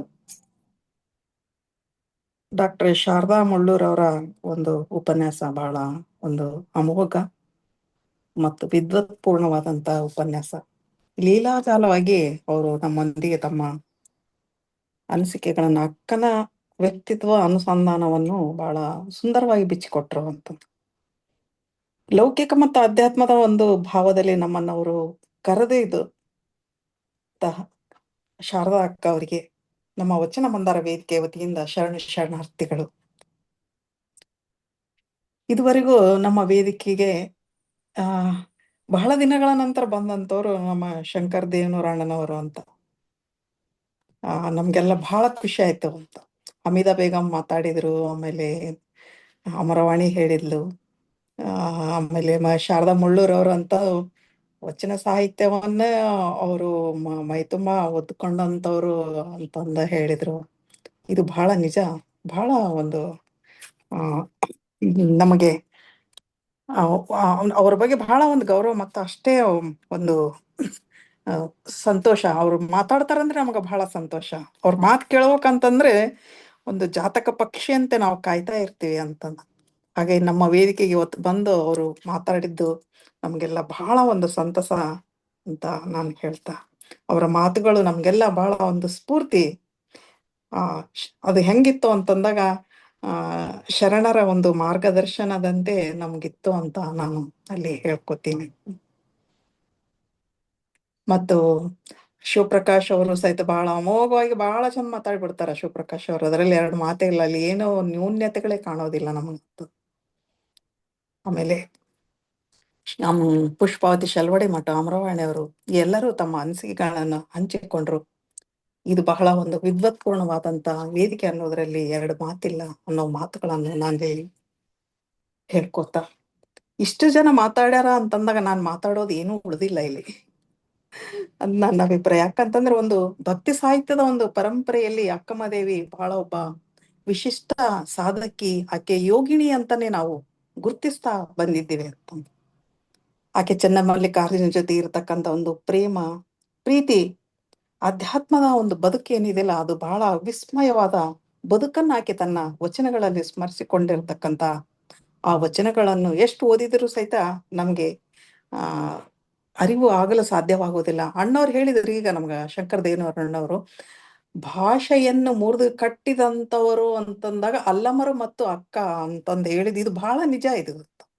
ಹೌದಾ? ಅಷ್ಟು ಒಂದು ವಿಶಿಷ್ಟವಾದಂತಹ ಒಂದು ಭಾಷೆ, ಒಂದು ಬೆಳಗಿನ ಭಾಷೆ ಅಂತಾನು ಹೇಳ್ಬೋದು. ಯಾರಿಗೂ ಒಂದು ಸರಳವಾಗಿ ಸುಲಭವಾಗಿ ಅರ್ಥ ಆಗೋದೇ ಇಲ್ಲ, ಅಷ್ಟು ಒಂದು ರೀತಿಯಾದ ಮೇರುತನದ ಭಾಷೆ ಅಂತಂದು. ಇಂತಹ ಒಂದು ವೈಚಾರಿಕ ಸನ್ನಿವೇಶಗಳನ್ನು ಆಕೆ ತನ್ನ ಜೀವನದಲ್ಲಿ ಬಂದಂತ ಸಂದರ್ಭದಲ್ಲಿ ಲೌಕಿಕ ಪ್ರೀತಿಯ ಮೂಲಕ ಒಂದು ಅಧ್ಯಾತ್ಮದ ಒಂದು ಅನ್ವೇಷಣೆ ಏನಿದೆಯಲ್ಲ ಅಕ್ಕನದು ಅಂತ. ಆದ್ದರಿಂದ ಅವಳ ಒಂದು ಅನುಭವ ಏನಿದೆಯಲ್ಲ, ಅವು ಭಾವಗೀತೆಯ ಮೂಲಕ ಕಥನಗಳಾಗಿಯೇ ನಮ್ಮ ಮುಂದೆ ಅವು ಸುಳಿದಾಡಲು ಪ್ರಾರಂಭವಾಗ್ತವೆ ಅನ್ನೋತಕ್ಕಂಥ ಮಾತನ್ನು ನಾನಿಲ್ಲಿ ಸ್ಮರಿಸಿಕೊಳ್ಳುತ್ತಾ, ಇದುವರೆಗೂ ನಮ್ಮ ವೇದಿಕೆಯಲ್ಲಿ ಅಸಂಖ್ಯಾತ ಉಪನ್ಯಾಸಕರು ಬಂದು ನಮ್ಮ ವೇದಿಕೆಯ ಒಂದು ಜ್ಞಾನಪೂರ್ಣವಾದಂತ ಒಂದು ಅನುಬಂಧವನ್ನು ಗಟ್ಟಿಗೊಳಿಸಿದ್ದೀರಾ. ಹೀಗಾಗಿ ನಿಮಗೆಲ್ಲರಿಗೂ ನನ್ನ ಭಕ್ತಿಪೂರ್ವಕ ಶರಣಾರ್ಥಿಗಳು. ಧನ್ಯವಾದಗಳು ಅಕ್ಕ ಅವರೇ. ತಮ್ಮ ವಿಜಯಕುಮಾರ್ ಸರ್, ಸರ್ ನಾವು ವಂದನಾರ್ಪಣೆಗೆ ಹೋಗೋಕ್ಕಿಂತ ಮುಂಚೆ ನಾನು ಒಂದು ಶಂಕರ ದೇವನೂರಪ್ಪ ಅವರಲ್ಲಿ ಒಂದು ನಾವು ಕೇಳ್ಕೊಳ್ತೇನೆ, ಸಾಧ್ಯವಾದಷ್ಟು ಅವರು ನಮ್ಮ ವೇದಿಕೆಗೆ ಆಗಮಿಸಬೇಕು. ಈಗ ನೋಡಿ, ನಾನು ಯೋಚನೆ ಮಾಡ್ತಾ ಇರುವುದು, ಸುಮಾರು ನನ್ನ 100 ಗಂಟೆಗಳ ಅಧ್ಯಯನವನ್ನ ನಮ್ಮ ಶಂಕರ್ ದೇವನೂರು ಅವರ ಒಂದು 5 ಅಥವಾ 7-8 ನಿಮಿಷಗಳ ಮಾತು ನನಗೆ ಕಟ್ಟಿಕೊಟ್ಟಿದೆ ಎಂದು ಮಾತನ್ನು ನಾನು ಹೇಳ್ತೇನೆ. ಇಂಥವರ ಮಾತನ್ನ ಕೇಳುವುದು ಒಂದು ಪುಣ್ಯ. ಇಂಥವರು ನಮ್ಮ ಮಧ್ಯೆ ಇದ್ದಾರೆ ಎನ್ನುವಂಥದ್ದೇ ರೋಚಕತೆಯನ್ನು ಹುಟ್ಟಿಸುವಂಥದ್ದು. ತಾವು ಹೇಳಿದಾಗೆ ಚೈತನ್ಯಗಳ ಅನಂತ ಸಾಧ್ಯತೆಗಳನ್ನು ಅವರ ಮಾತು ತಡಗುತ್ತೆ. ಲೋಕದ ಮೂಲೆ ಮೂಲೆಗಳಿಂದ ನಮಗೆ ಉದಾಹರಣೆಯನ್ನು ಕೊಡ್ತಾರೆ. ಲೋಕದ ತತ್ವಜ್ಞಾನಿಗಳನ್ನ ತಮ್ಮ ಮಾತುಗಳಲ್ಲಿ ಹೇಳ್ತಾ ಇರ್ತಾರೆ. ಇದು ಸಾಮಾನ್ಯವಾದ ವಿಷಯವಲ್ಲ.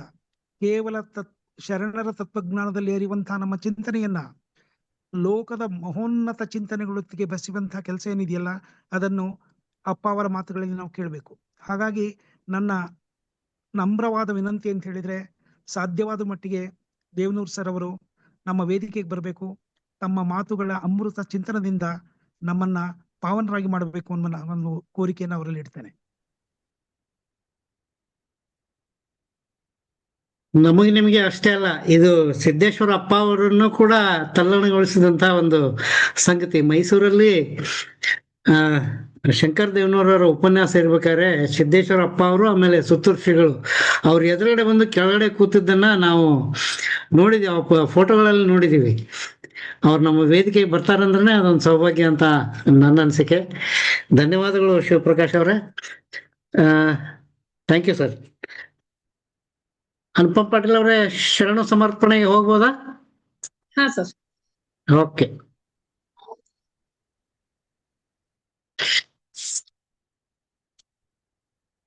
ಕಾರ್ಯಕ್ರಮದ ಕೊನೆಯ ಘಟ್ಟದಲ್ಲಿ ಶರಣ ಸಮರ್ಪಣೆ.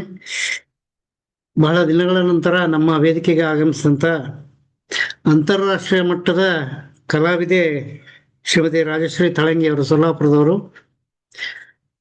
ಅವರು ನಿರ್ದೇಶನ ಮಾಡಿದಂಥ ಅಕ್ಕ ಮಹಾದೇವಿ, ಅಮರಜ್ಯೋತಿ ಅಕ್ಕ ಮಹಾದೇವಿ ಚಿತ್ರ ಫ್ರಾನ್ಸ್ನ ಚಲನಚಿತ್ರೋತ್ಸವದಲ್ಲಿ ಭಾಗವಹಿಸಿದ್ದು ನಿಮ್ಮೆಲ್ಲರಿಗೆ ಹೆಮ್ಮೆ. ಅದರ ನಾಯಕಿ ಹಾಗೂ ನಿರ್ದೇಶಕರಾದಂಥ ರಾಜಶ್ರೀ ತಳಂಗಿ ಅವರು ಅಯ್ಯ ನಿಮ್ಮ ಅನುಭವಗಳ ಸಂಘದಿಂದ ಅಂತಕ್ಕಂಥ ಒಂದು ವಚನವನ್ನ ಪ್ರಾರ್ಥನೆಯ ಮೂಲಕ ನಮಗೆ ಸಾದರಪಡಿಸಿದ್ದಾರೆ. ಅವರಿಗೆ ಕೂಡ ಧನ್ಯವಾದಗಳನ್ನ ಈ ಮೂಲಕ ನಾವು ಅರ್ಪಿಸ್ತಾ ಇದ್ದೀವಿ. ಇನ್ನ ಇಂದಿನ ಉಪನ್ಯಾಸಕರ ಪರಿಚಯವನ್ನು ಮಾಡಿಕೊಟ್ಟಂತ ಶ್ರೀಮತಿ ಅನುಪಮ್ ಪಾಟೀಲ್ ಹುಬ್ಬಳ್ಳಿ ಅವರು ಕೂಡ ಧನ್ಯವಾದಗಳನ್ನ ಅರ್ಪಿಸ್ತಾ ಇದ್ವಿ. ಇನ್ನ ಈ ಉಪನ್ಯಾಸದ ವಿಷಯಕ್ಕೆ ಬರೋದಾದ್ರೆ, ಡಾಕ್ಟರ್ ಶಾರದಾ ಮುಳ್ಳೂರ್ ಅವರು ನಾನು ನಾರ್ಮಲಿ ಎಷ್ಟು ವಚನಗಳನ್ನ ಹೇಳಿದ್ರು ಅಂತ ಲೆಕ್ಕ ಹಾಕೋದು ವಾಡಿಕೆ. ಆದ್ರೆ ಇವತ್ತು ನಾನು after some time I left that. ಯಾಕಂದ್ರೆ ಪ್ರತಿ now and then she started using these vachanas. ಆ ವಚನಗಳ ಮೂಲಕ ಅಕ್ಕಮಹಾದೇವಿ ಅವರ ಲೌಕಿಕ ಮತ್ತು ಅಲೌಕಿಕ ಬದುಕನ್ನ ಕಟ್ಕೊಡುವಲ್ಲಿ ಇವತ್ತು ನಾವೆಲ್ಲರೂ ಕಿವಿಯಾದ್ವಿ ಅಂತ ನನಗನ್ಸ್ತದೆ.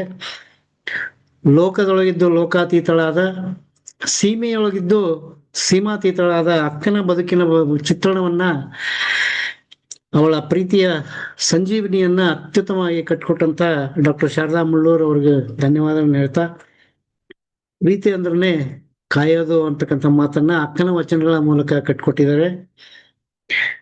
ಅಕ್ಕ ಮಹಾದೇವಿಯ ಉಡುತಡಿಯಿಂದ ಕಲ್ಯಾಣದವರೆಗಿನ ಪಯಣ ಅತ್ಯಂತ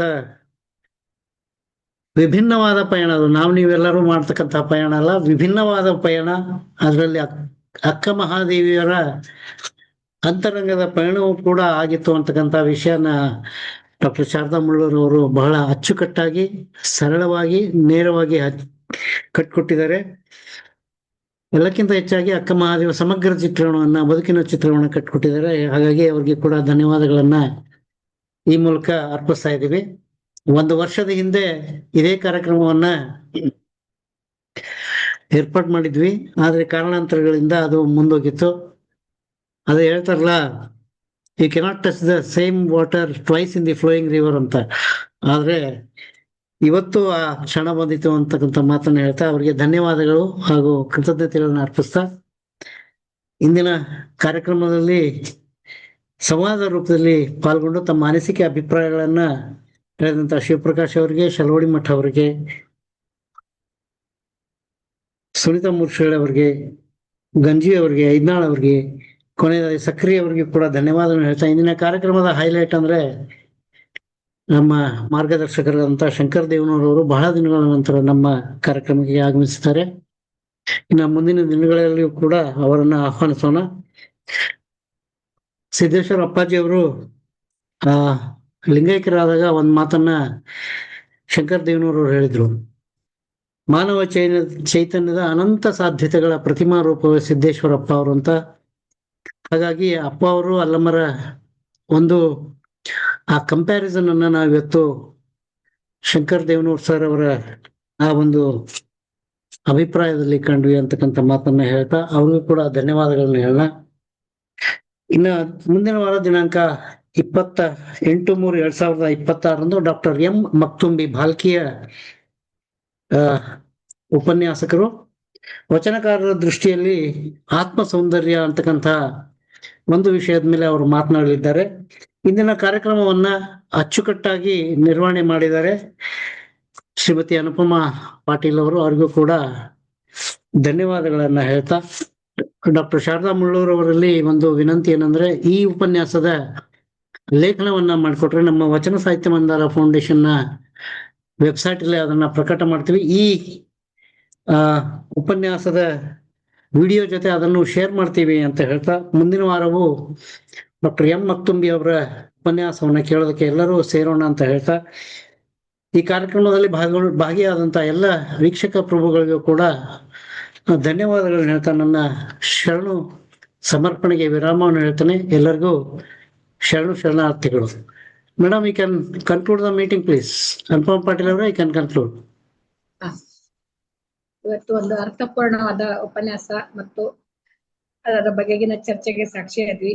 ಇವತ್ತಿನ ಚರ್ಚೆ ಅಂತೂ ಒಬ್ಬೊಬ್ರು ಮಾತು ಒಂದೊಂದು ಅನುಭವ ಇದ್ದಂಗಿತ್ತು.